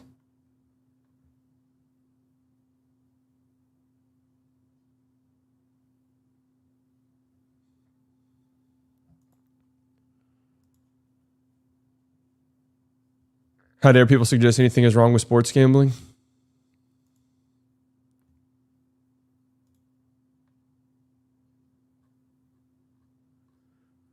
You gotta know when to hold 'em, know when to fold 'em, know when to walk away, know when to run. You gotta count your money. You're sitting at the table.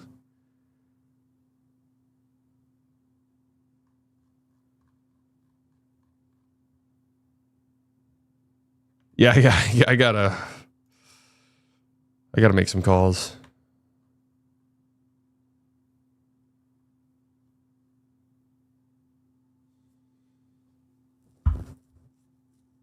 I gotta make some calls.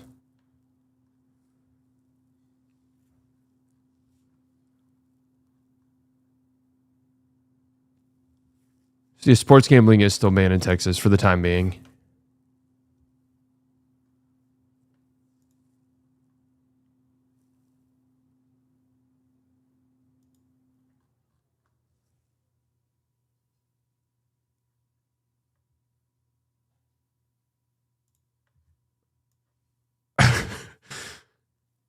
At the Porter / Billups charity poker tournament tonight. Oh.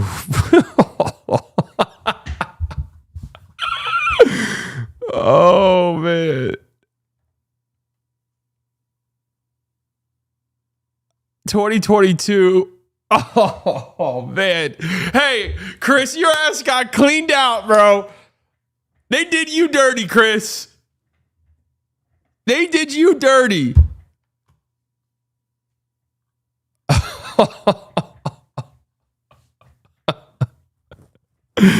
Oh, man. NBA Twitter is so fucking funny sometimes.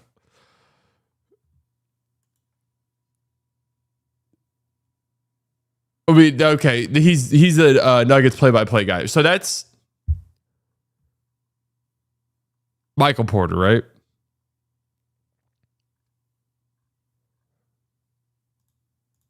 That's fucking hilarious.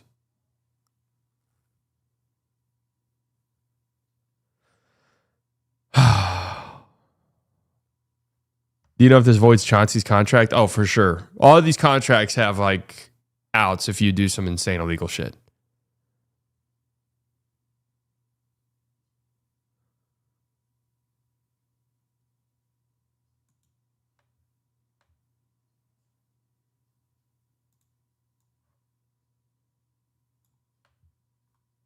I wonder if King James wants to bet on this Packers Cowboys game. Bet is my middle name. LeBron Ramon Bet James. Let's get it.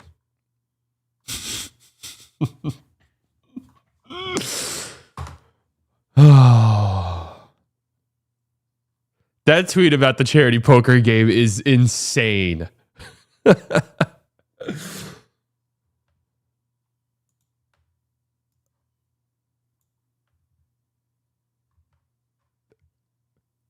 Back in my day, they just made you play minor league baseball for a year.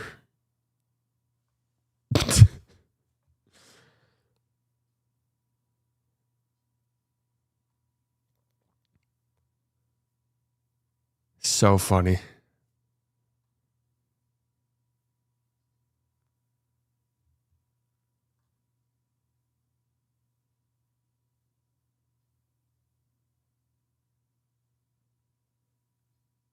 I actually made $100 in Vegas a couple weeks betting the Cowboys to cover 6.5 against the Packers. Oh yeah, I made I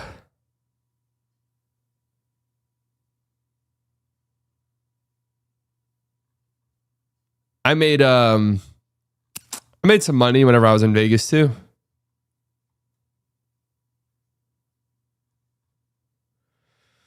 God damn, man.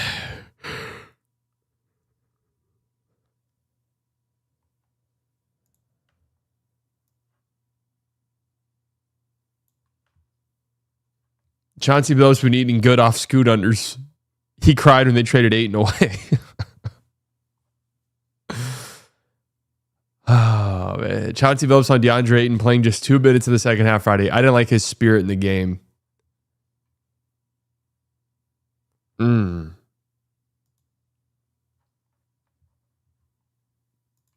Something to think about.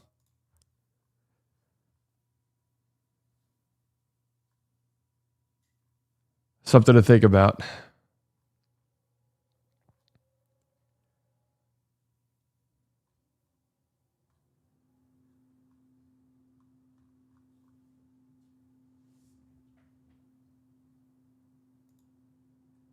This is definitely the tip of the iceberg. Yeah, probably.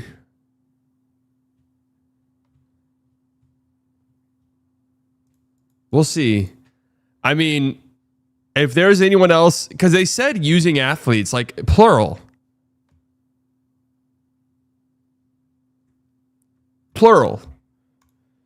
to help promote these poker games. And from what I'm understanding, isn't Chauncey the only one so far that's tied to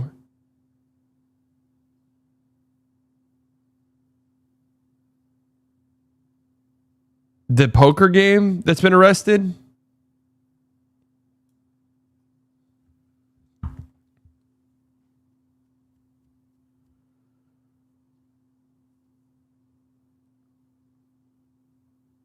And the SEC just suspended the ref in the Auburn, Oklahoma game from last month. Yeah, I saw a tweet about that, but I didn't read it. What happened there? Are they like, is it because they were just shit, or is it gambling related potentially?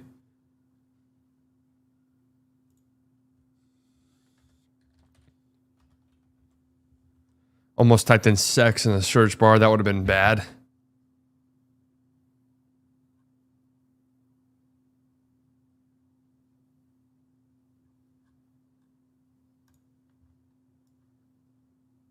Veteran SEC official Ken Williamson has been permanently suspended from officiating conference games.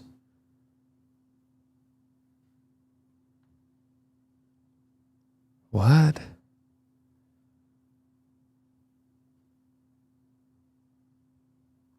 Did he just have a shit game, or?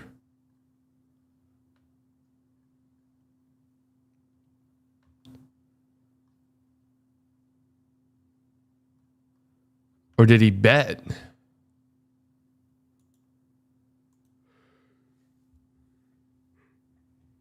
It's been terrible for years. I'll just take y'all's word for it. I don't watch college football at all. No gambling, just ass? Oh, okay. Well, best of luck to him. We'll see him in Valhalla.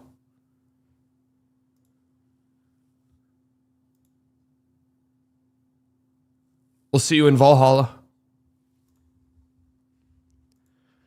Should we do some quick NBA talk?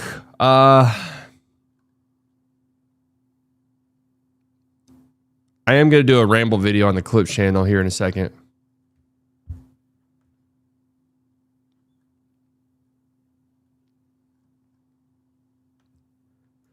Still no clue what happened in the Jazz Clippers game. I mean, the biggest takeaway in last night's game, like Wemby genuinely, that was one of the better games I've ever seen somebody have. I mean, serious. Genuinely one of the best games I've ever seen somebody play. So if that's what Victor Wembanyama looks like this year, and I went back and I was watching all of Wemby's shots from last night. I don't know what the Mavs could have done differently. I really have no clue. No idea what they could have done differently.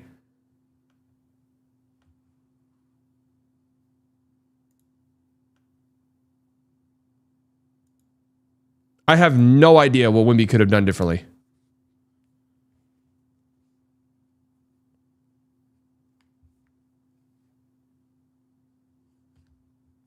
Like I've seen, like Mavs defense is terrible, dude. I don't know if last night it's an indication of that. Honestly, I really don't. The shots he was hitting, the shit he was doing, I don't know what you do. I don't know. There was one bucket Wemby got where AD clamped his ass for like 10 seconds. And then he just turns, spins, hits a jumper, AD fouls him, and one. It's like, there wasn't a single thing AD could have done differently there. There's not a single thing that could have been done different. Nothing that could have been done differently. The castle part is when the D looked more sus. I mean, it all stems from Wemby, though. PJ Washington barely plays in the first half because of foul trouble. Derek Lively doesn't play at all because of foul trouble. They all fouled Wemby.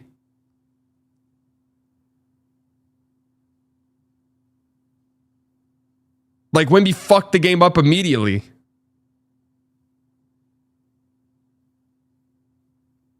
Defense didn't look good in the preseason either. It didn't look... I mean, they did have the best defensive rating in the entire NBA in the preseason. I know that it's not like the starting unit. I think... I looked at it. It was like in the first half of games, they were still pretty good, surprisingly.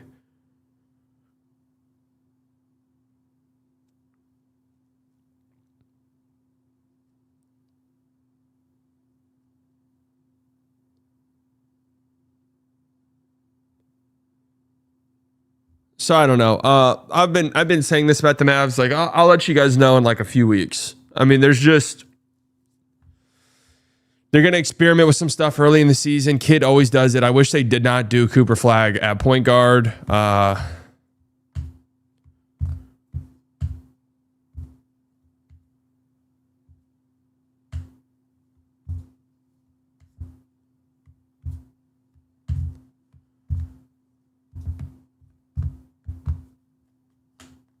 I'm pretty sure the Mavs are going to suck all year in games officiated like last night. I mean, Wemby the last night's game sucked. I mean, everything was called a foul on both ends. I'm not saying like officiating was one-sided. It wasn't. It was just too many whistles in general.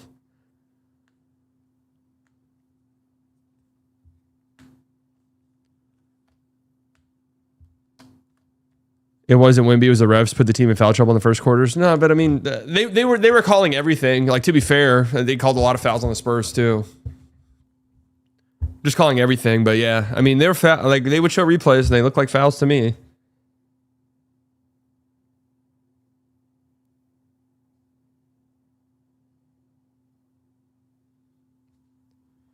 What would you say the Mavs' identity is or will be? I mean, this is why I was saying all offseason they have to be a top 3 defense or else they're not going to be a good team.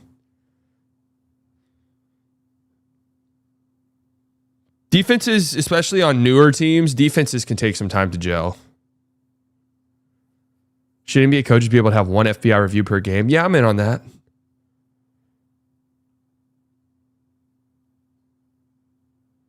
Who should the starting point guard be? Bro, just start D'Lo, man. I don't understand this. Just start D'Angelo Russell. Okay?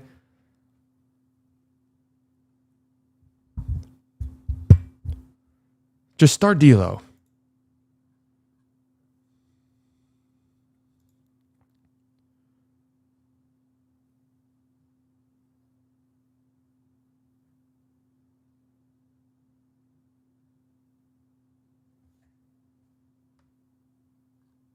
Or start Nimhard. I don't give a fuck. Like, I just don't do the kid. I was saying this and praying that they didn't do the flag point guard thing game one.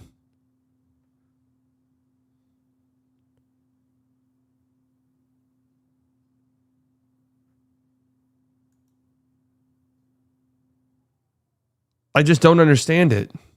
He's not ready for it. He wasn't drafted to do that.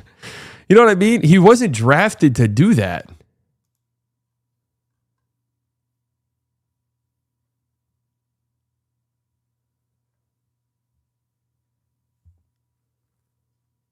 D'Lo does suck, but we need a point guard anyway.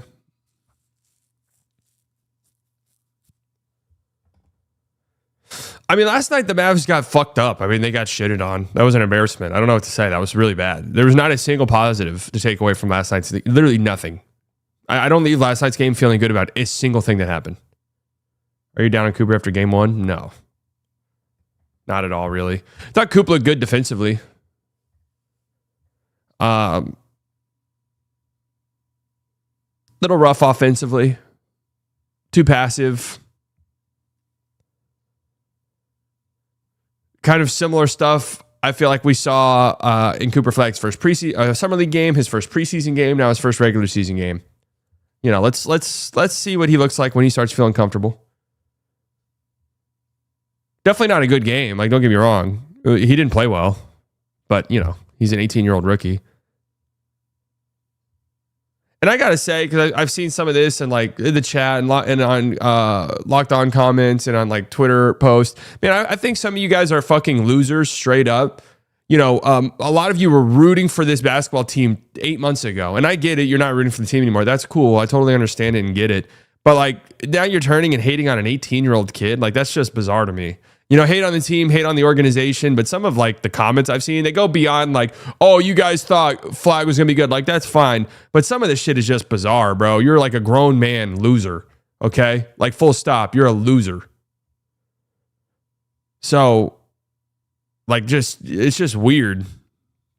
No, I wasn't saying you, Spaceman. I wasn't saying you. Can you compare Wemby's debut versus Cooper's? If I remember correctly, because that was against the Mavericks a couple years ago, Wemby was in foul trouble pretty much right away in that game, wasn't he? I don't think it was a very impressive game. Bryce with the 1999. In 2023, I put my last $20 on a 45 leg parlay for $7 million, and the last leg was for Rozier to play at least 10 minutes. Since then, I lost my job, wife, and kids, and I'm homeless. Whose fault is that? Not mine. Have you spoken to the FBI? The FBI might need to hear your story, Bryson. So I'd get in contact with Kash Patel at once. You might have to testify in front of Congress.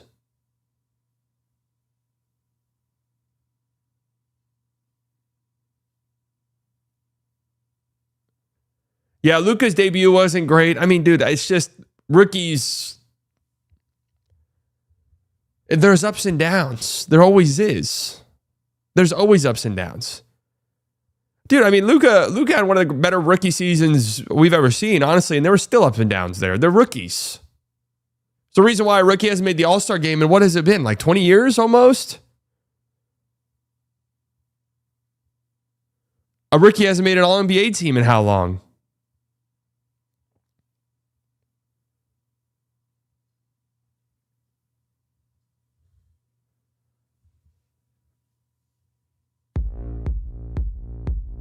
Ozzy with the $4.99. D-Wade goes to prison. Mavs get 2006 trophy. Nico fulfills championship promise, all because Cooper had a bad game. That's the connection.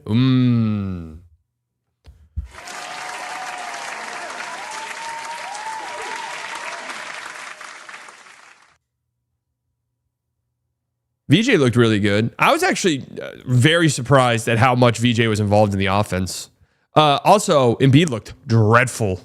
I went back. We watched like the last quarter of that game. I had the last quarter of the game on. I went back and watched the first three quarters. Embiid looked dreadful. Dreadful. That's, you know, early getting back into form, but not only just going 1 of 9 and just like not playing well. He looked physically terrible. Barbecue. Maxey looked great too. But, I mean, VJ got up 26 shots. I mean, I love that. Like, that's crazy, man. Yeah, Clay was horrendous last night. I don't know what the fuck Clay was doing. Let me just pull up all of Clay's shots. I have no idea.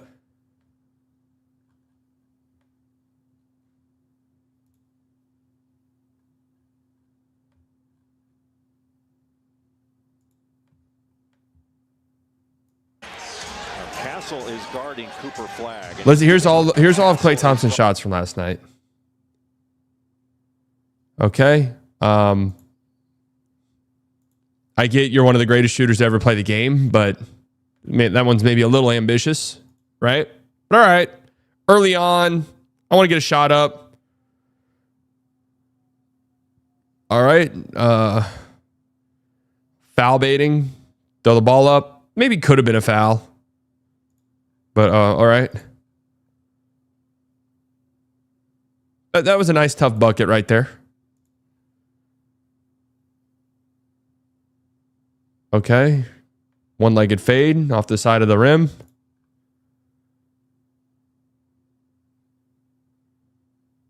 Okay. Step into a long two. Okay.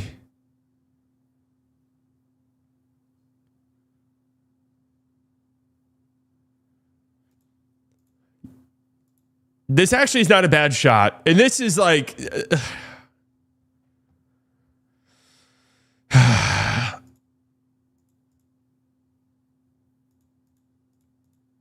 I mean, when Clay catches this, there's no reason to think this is not going to be a clean look.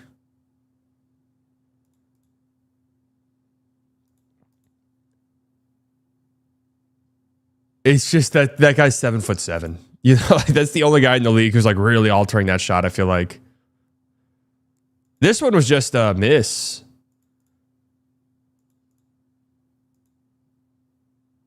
This one was just a miss. I mean, he had Wemby on his hip. He actually... It's a good drive. It just Wemby alters that shot because you got to rush it. You know, Wemby's behind you. I mean, that's a clean look right there. You live with that shot. Just missed it. Oh, yeah. And then he got his offensive rebound and made it.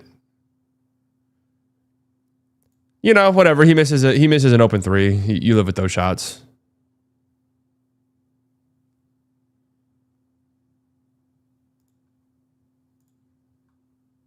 Wide open three here. Okay, it actually wasn't as bad as I was remembering. It's just because some of the shots are like, why are you shooting that? You know?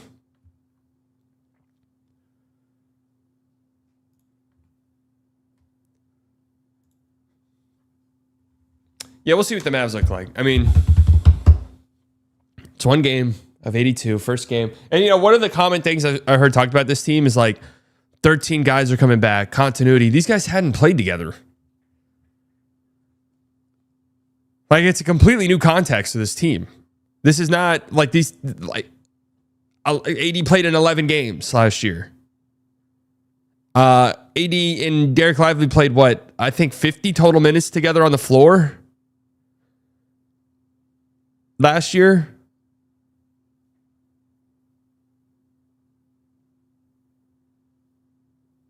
And now you're implementing Cooper Flagg. Like, it's completely new team.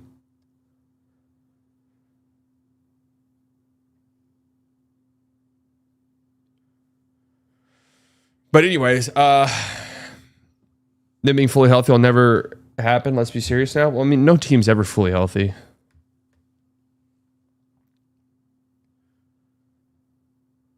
No, they're not going to rush Kyrie back, I don't think.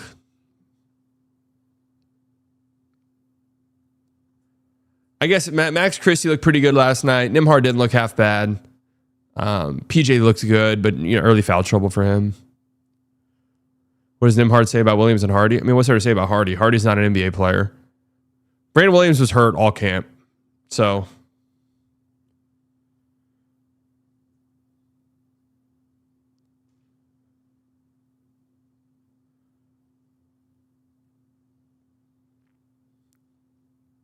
I laced up for the first time in months last night, practicing to get back into the point guard rhythm so I can help this squad. Hell yeah, Caleb. Thank you for that.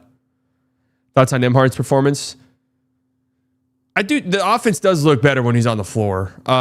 He's so small. I mean, in a game where you got blown out by 30 points, and how many of these Nembhard minutes were garbage? I mean, he got like real significant minutes. Like he was out there in the first half.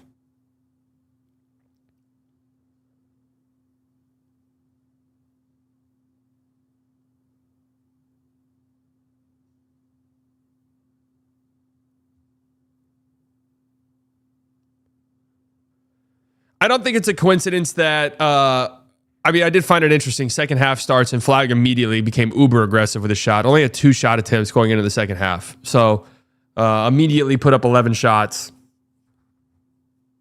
in the second half of the game. Went 4 of 11. Went to the free throw line. I like some of his buckets. I just really hope. I'll be interested to see what they do on their next game against the Wizards, because I don't feel as though, hey Finn, hey baby boy, you look so handsome today. You look so handsome. All right, have a good day. Where you going? Stare out the window. There you go. Make sure we're safe. He's so great. He's so great.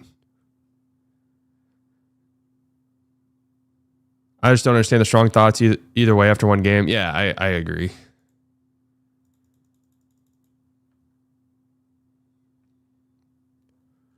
I agree. We'll see.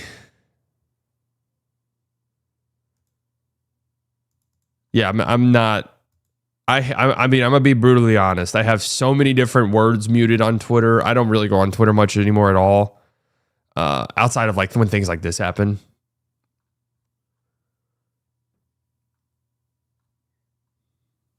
When things like this happen.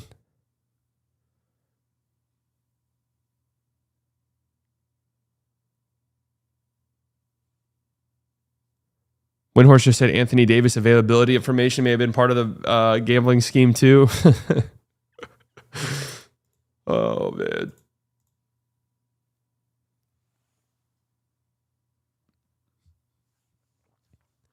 But the big takeaway from last night's, dude, Wemby looks just fucking amazing, man. I mean, seriously. I don't know what you do on some of this shit that he was doing. I don't know what you do.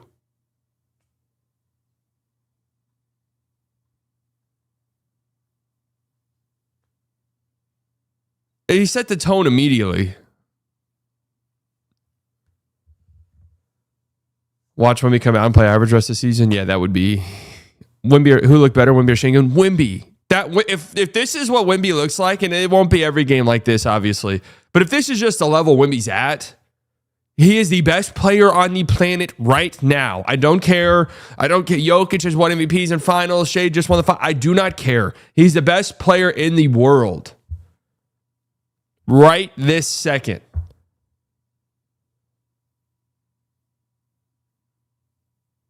Yeah, and that was like, dude, what did I just see? You gotta get Wemby in foul trouble, but everyone is scared to go at him for good reason. Yeah, dude, Coop tried to go at him, got blocked. Derek Lively tried to get a little blocks. Like, what do you do? Can we check on the new daily ESPN Analytics Awards? Yeah, Melverick, I was looking for those this morning. I can't find. Where do I go to find those? Is it on the ESPN website?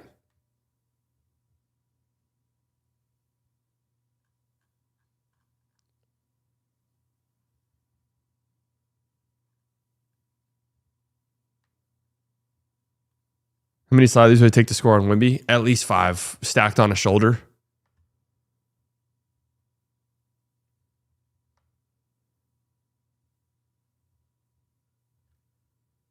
No, when we say unstoppable about a player, I mean, there's obviously players in the league who are unstoppable.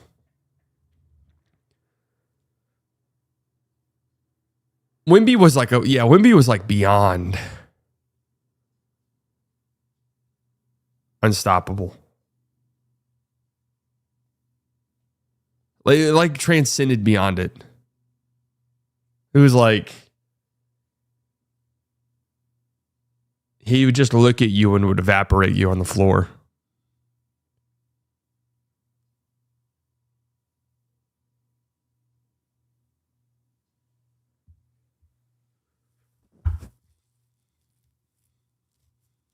Insanity. Let's see what else. Magic Heat was a great game. This game was like neck and neck the entirety of the game. Breakneck pace.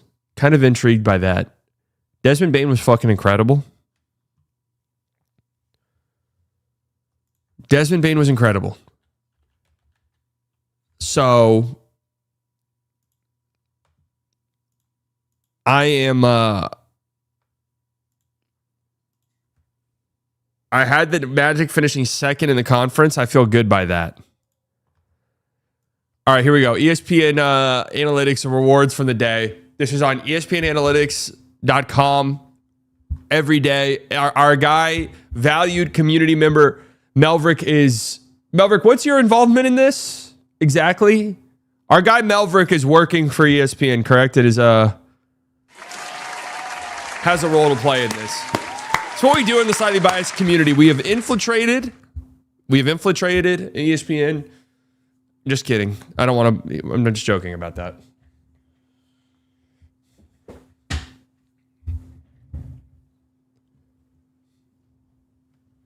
Victor Wembanyama, highest total net points. Is there a way to see like the LVP Cooper flag? Fuck. Off night Cooper flag. It's all right, King. You can only go up from here. Can only go up from here. Oh, here we go. Best overall, Victor Wembanyama. What does WL mean?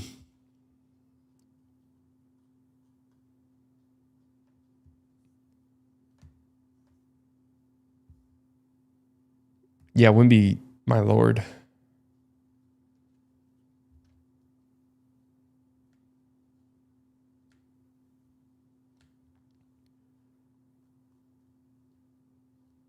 Only 30 awards seems low.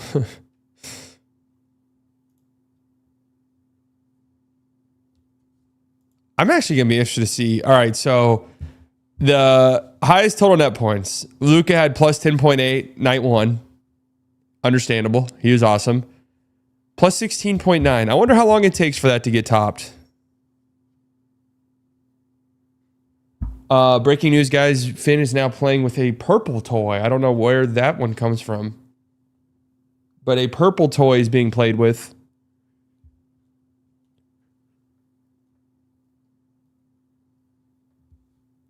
Wait, is it true? Okay, it's funny that we're doing this right now. A DraftKings ad just came up. Is it true that Wemby's MVP odds shot up almost 1,000 last night?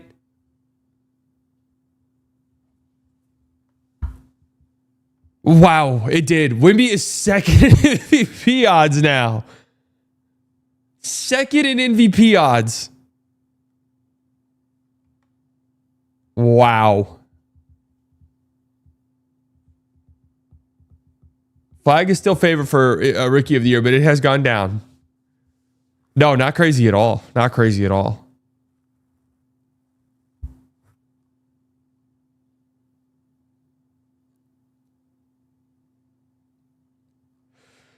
I mean, if you want to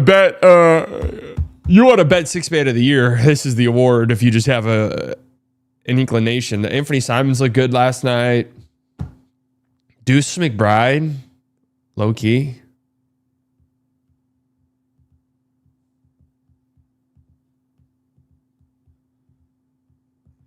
I mean, even if you still think like, yeah, Wemby could be the MVP, like this is still pretty good odds. Dude, like look at these promos. Choose your award, 50% profit boost, no sweat bet back token. Stay in the action. What is this? Bet protect? Is this fucking insurance you can get on your bet? Do you buy an insurance plan for your bet? One game and they're already calling him the MVP. Too funny. I mean, did you watch the game, bro? I don't get some of you anti-Wemby people. I don't understand. Do you guys watch do you guys watch what's going on or not?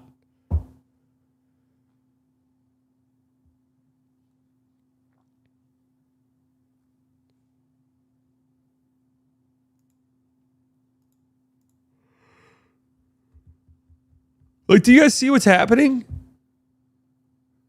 I'm like, why not enjoy? I mean, seriously, this stuff doesn't happen very often in sports. I kind of like this. I mean, it takes some time for me to like get used to what some of this stuff means. Is there like a? Ooh, I like that. Okay. Wait, this is actually kind of nice.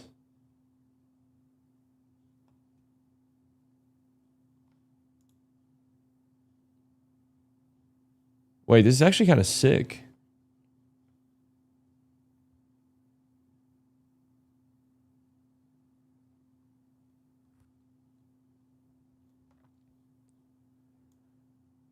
Brunson had a weird game, but also he didn't have the ball. I think I saw a stat today that he only had the ball for, I mean, I don't like the minute having the ball stats, but last year he averages like 6.8 minutes per game on ball, and last night it was like 4 point something. Brunson looks so bad. I mean, he was just missing shots. Shit happens. Did get to the free throw line a bunch, though. I'll tell you who looked good for the Knicks, though. Most of their depth guys. I mean, did they play a full 10-man rotation? They did because Trey Jemison got out there. I'm not going to lie, I didn't know Trey Jemison was on the Knicks.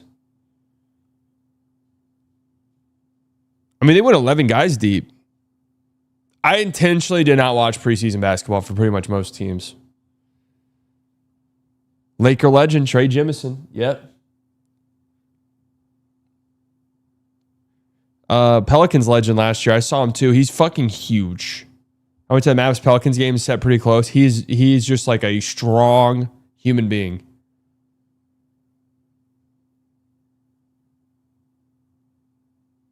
If you don't call Wemby the MVP, you're anti-Wemby. Yeah, but your comment was like one game MVP. It's like, yeah, bro. Okay, and first and foremost, it's not one game.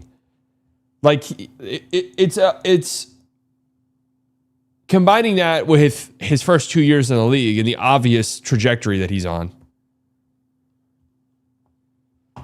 Tyler Kolek got minutes. He looked good. He quirked up white boy. I mean, he's got some gusto about him. Deuce McBride looked awesome though.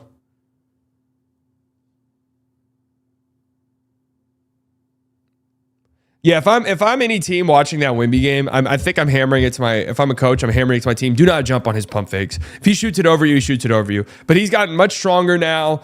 He's just much more comfortable with the ball in his hands. Where like even sending help doesn't like throw him in a frantic frenzy like we've seen in years past with him.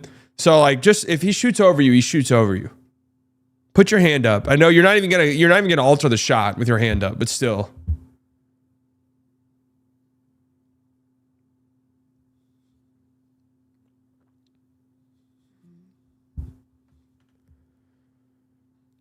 Thoughts on Hawks? I need to go. I was going to go back and watch that game. Need to see what the fuck happened there. So this game was interesting because what ended up being the final score? 119-111. And this was like kind of close. Oh, it's the individual awards for each.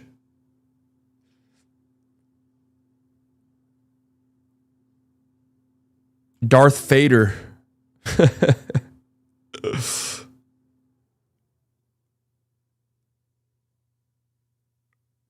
This is pretty. I'm not gonna lie. This is pretty interesting. I actually kind of like this quite a bit. This looks like the best format I've seen for like a box score, even beyond the just like the advanced analytic nerdy shit. Like I like the fact that it's. I like the fact that it's like it shows you field goal. I'm assuming LU is layups, right? Layups. But I like how it shows you how much of them are assisted. I like that it shows you their assists, how much of them were Well, like, okay, Brunson had 5 assists. Well, 2 of those were layups. 2 of those were threes. I like that. Turnover, live ball turnovers. I like that. Oh, yeah. Papa likey. Melverick, if you're in here still, are these updated live?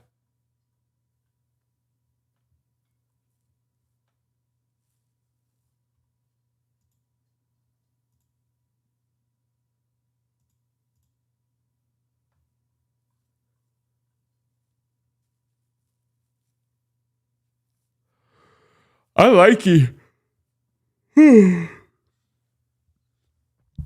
I'm telling you guys, I picked the Knicks to win the East. I did have the Cavs as the 1 seed. I don't know anymore. They're so injured right now. Their offense looked really wonky last night. But I mean, again, they're so injured. What I was trying to say was this game really didn't even feel that close. The only reason why the score was closer, and it did get somewhat close, was Donovan Mitchell is just on a fucking another planet.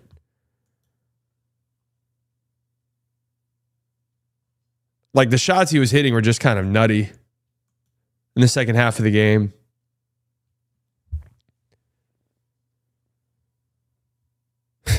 Donovan Mitchell had made 12 shots. Only one of them was assisted.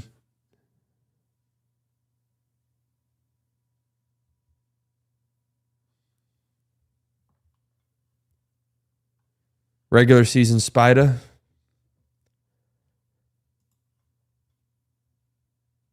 Charlotte, Brooklyn.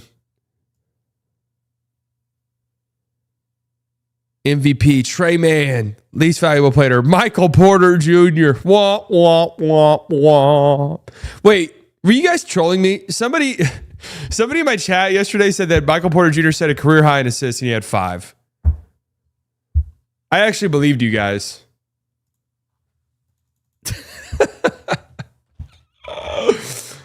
Oh, that's hilarious.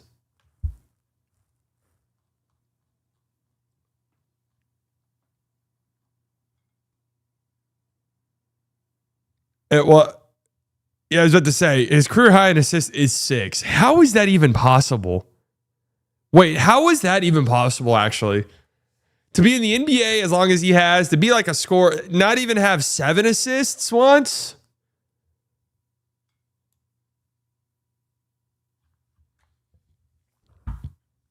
No, I'm a little surprised by that. I mean, I wouldn't have guessed like 15. Yeah, D-Live's free throws did look good. Brandon Miller, guys, just say you were warned. Just say I told you. Breakout's coming for B-Mill this year. Breakout's coming. Just know that. No, I understand that. Listen, I understand that MPJ basically never dribbled the basketball. I get all of that. Only getting 6 assists is crazy.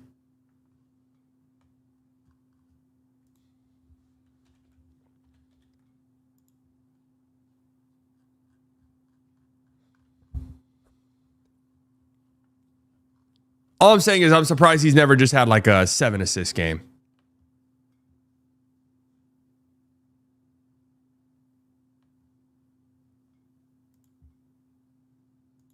Klay Thompson's career high in assists is 8. Yeah, I'm surprised he hasn't had like a 7.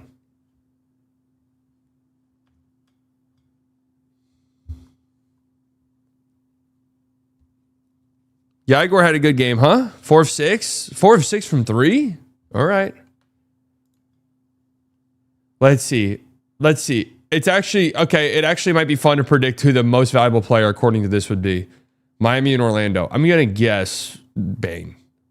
Suggs. Okay, yeah, Suggs was fantastic defensively last night. And he's a fucking maniac, by the way. He's an absolute maniac. Who's the least valuable player? Let me think off the top of my head. Jovic was pretty rough last night. Jovic was really rough. Wiggins wasn't necessarily great either. Oh, Tyus Jones. Yeesh. Oh, he had a really bad night.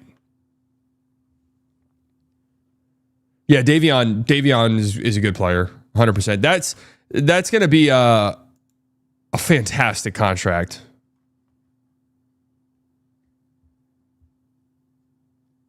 I really do kind of like this Heat team. I'm gonna be honest with you. No Tyler Hero, he'll come back. Terry Rozier is gonna be out the NBA. But I kind of like. They played with so much pace last night. The only problem is they're smaller, and Khalil Ware I think stinks right now. I'm sorry, he's so Christian Wood coded. It's unbelievable. People say Hassan Whiteside, he is so Christian Wood coded. It's next to unbelievable. Yeah, Norm Powell looked great last night too, which isn't that surprising to me.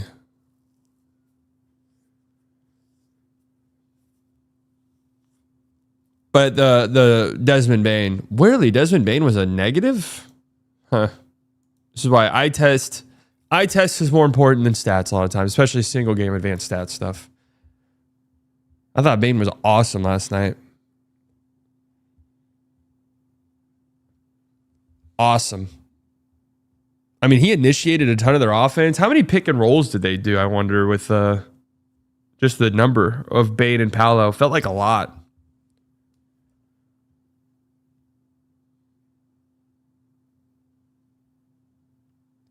Wendell Carter Jr., man, he owned us. Yeah, Wendell Carter Jr. had what? Top of my head, at least 3 or 4 like big time offensive rebounds late in the game.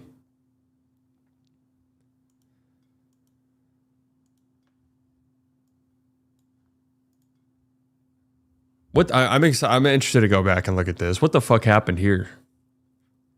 Grady Dick went crazy.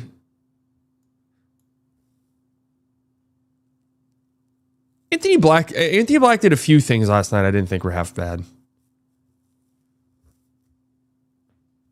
RJ 9 of 12, Ingram 7 of 16. Oh man, they couldn't miss.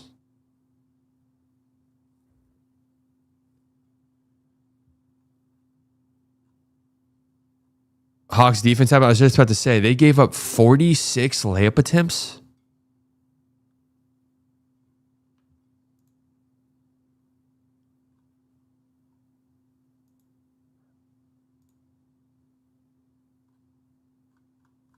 $46 layup attempts?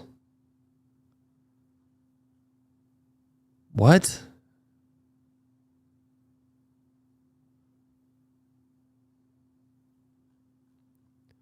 Looks more like grade A Dick.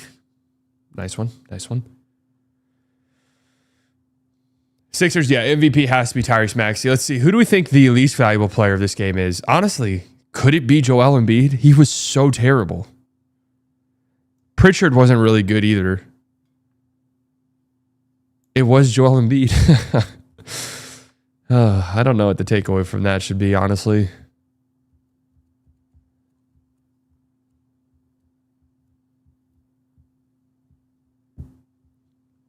Jaylen Brown, 25 points.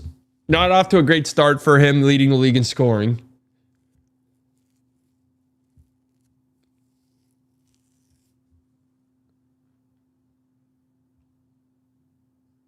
You give Peyton Pritchard the last 2 shots instead of your final MVP. Yeah, that was a little bit puzzling as well. I mean, VJ Edgecombe, man. And Tyrese Maxey was incredible. VJ Edgecombe put up 13 threes. I mean, he was letting that thing fly, man. Sixers did almost choke this game, but I mean, look at like their team right now. It was literally VJ Edgecombe and Tyrese Maxey playing hot potato with one another.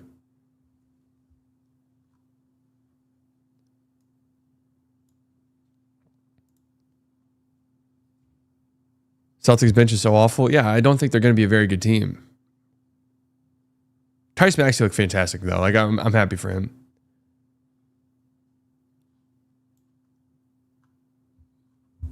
Shout out to the Bulls getting a win on opening night. I saw some clips. I honestly didn't watch this game, but I saw some clips getting sent around, posted of the Bulls defense last night. They were locked the fuck in.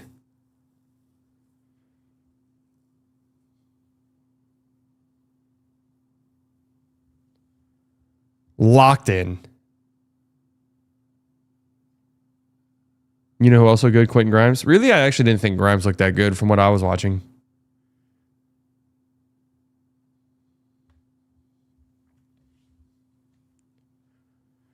Could the Bulls be a little frisky? Little frisky early season Bulls team? God, there's so many games last night. Ja was awesome. Limited minutes, but he was awesome. How many minutes did he end up playing? Yeah, 28 minutes. Still put up 35. God, please stay healthy, John Morant. Please stay healthy. So somebody said this in the chat too. I thought Derek Queen was hurt as well. I guess Hunter Dickinson was out there in the first half, which Yves Missy got hurt in this game. I mean, it's just when it rains, it pours for this Pelicans team, man.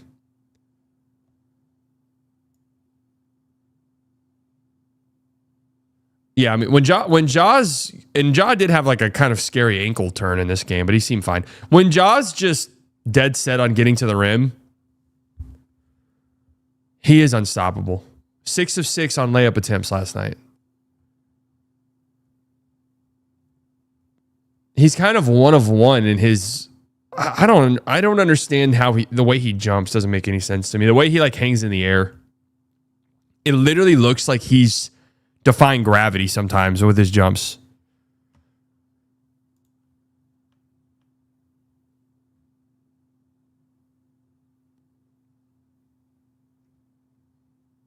I use Wirecoms to place bets illegally across state lines. My name is Slightly Biased. I live in Allen, Texas. That's not true. Nothing you just said is true.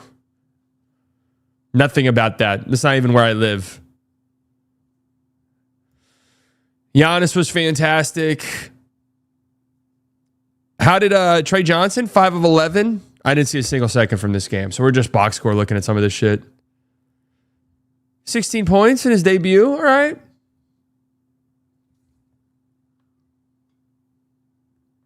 Knocked the 4 of 8 from 3. We'll take that. Oh, yeah. Bucks. Well, who is it? The Hornets had 9 guys in double figures. It was the most ever by a team on an opening night, on an opening game I saw.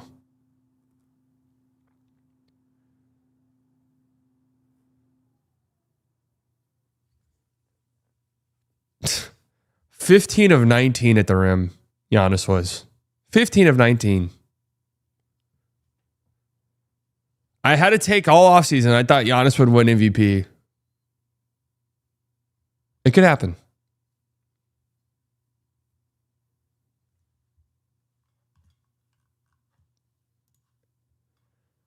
What the fuck? Shvi Mihailuk was the MVP here. Shvi Mihailuk. 24 minutes. What? I mean, what even happened in this game? The Jazz just couldn't miss. I mean, they went 17 of 44 from 3. That's not like insane.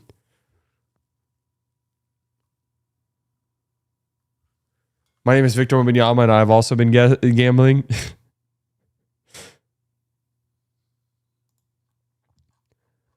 My name is Victor Wembanyama, and I have been working with La Cosa Nostra. I've been rigging poker games with La Cosa Nostra. My name is Victor Wembanyama.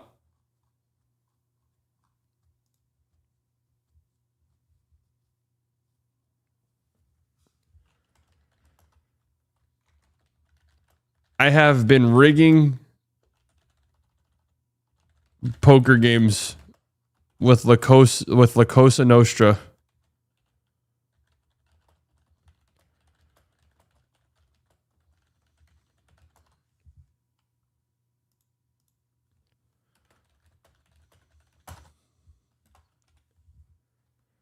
The Vatican added last night's Wemby performance to the biblical timeline. Seems like it's a biblical event.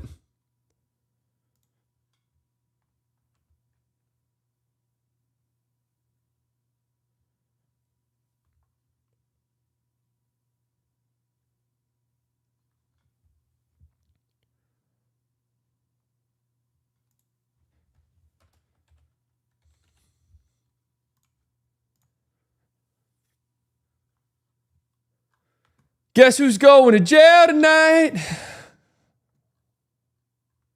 Tough one for the Kings.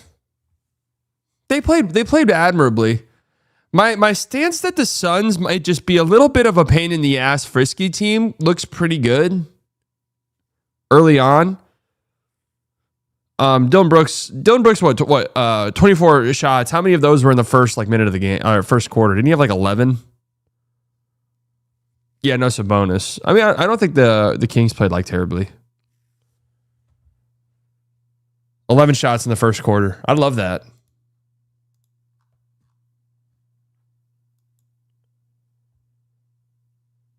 Minnesota-Portland was interesting. Obviously, rest in peace, Chauncey Billups. Minnesota-Portland was interesting. DiVincenzo starting point guard, he was horrible. He was fucking dreadful. Rob Dillingham didn't play. Bones Highland played. Mike Conley was awful too. Bones Highland was the best looking lead guard or point guard they had.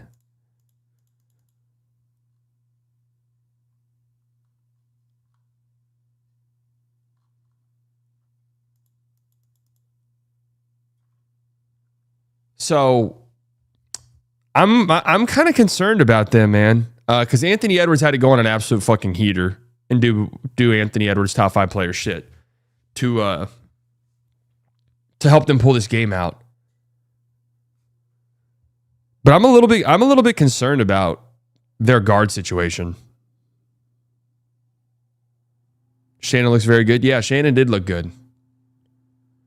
I don't think Shannon could be your point guard. I mean, I don't think DiVincenzo really could either. And DiVincenzo, before he got hurt last year, looked kind of okay in that role, but didn't look good last night. So is it going to be a lot of just Anthony Edwards? A lot of Anthony Edwards. My God, Shane Sharp was 5 of 20. Chauncey definitely bet his under, huh?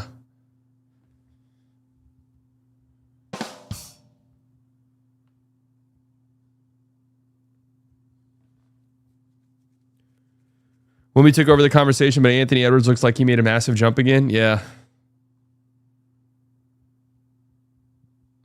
They might try to use Edwards like Booker point guard stuff.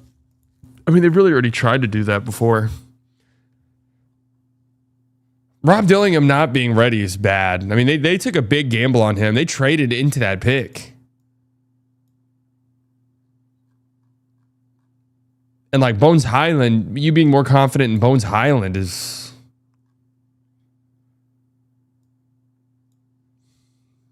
I don't know about that.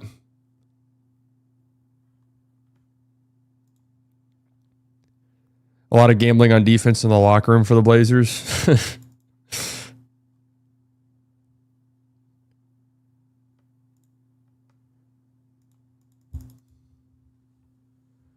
Wemby reminds me of KG AD from 2015-19 before he went to the Lakers, but Wemby is just higher.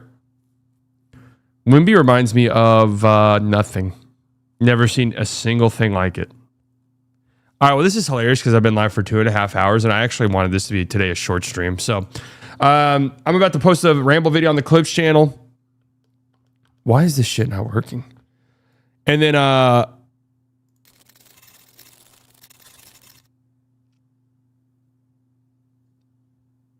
funny thing is that Dillingham was shades of Bones Highland on the Ringer draft board, and yeah, they're pretty similar.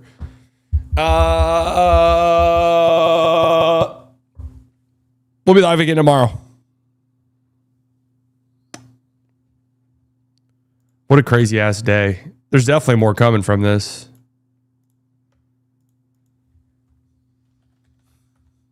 Definitely more coming from this. All right, folks. Thank you all for tuning in. All of the OGs. You guys know I love you very much. Could spend your Thursday afternoon anywhere in the world you decided to spend it here. New subscribers, I promise you guys not regret it. Donations, members, you guys never have to do that, but it helps me out tremendously. It makes me feel so good. You guys enjoy the rest of your Thursday. What happened?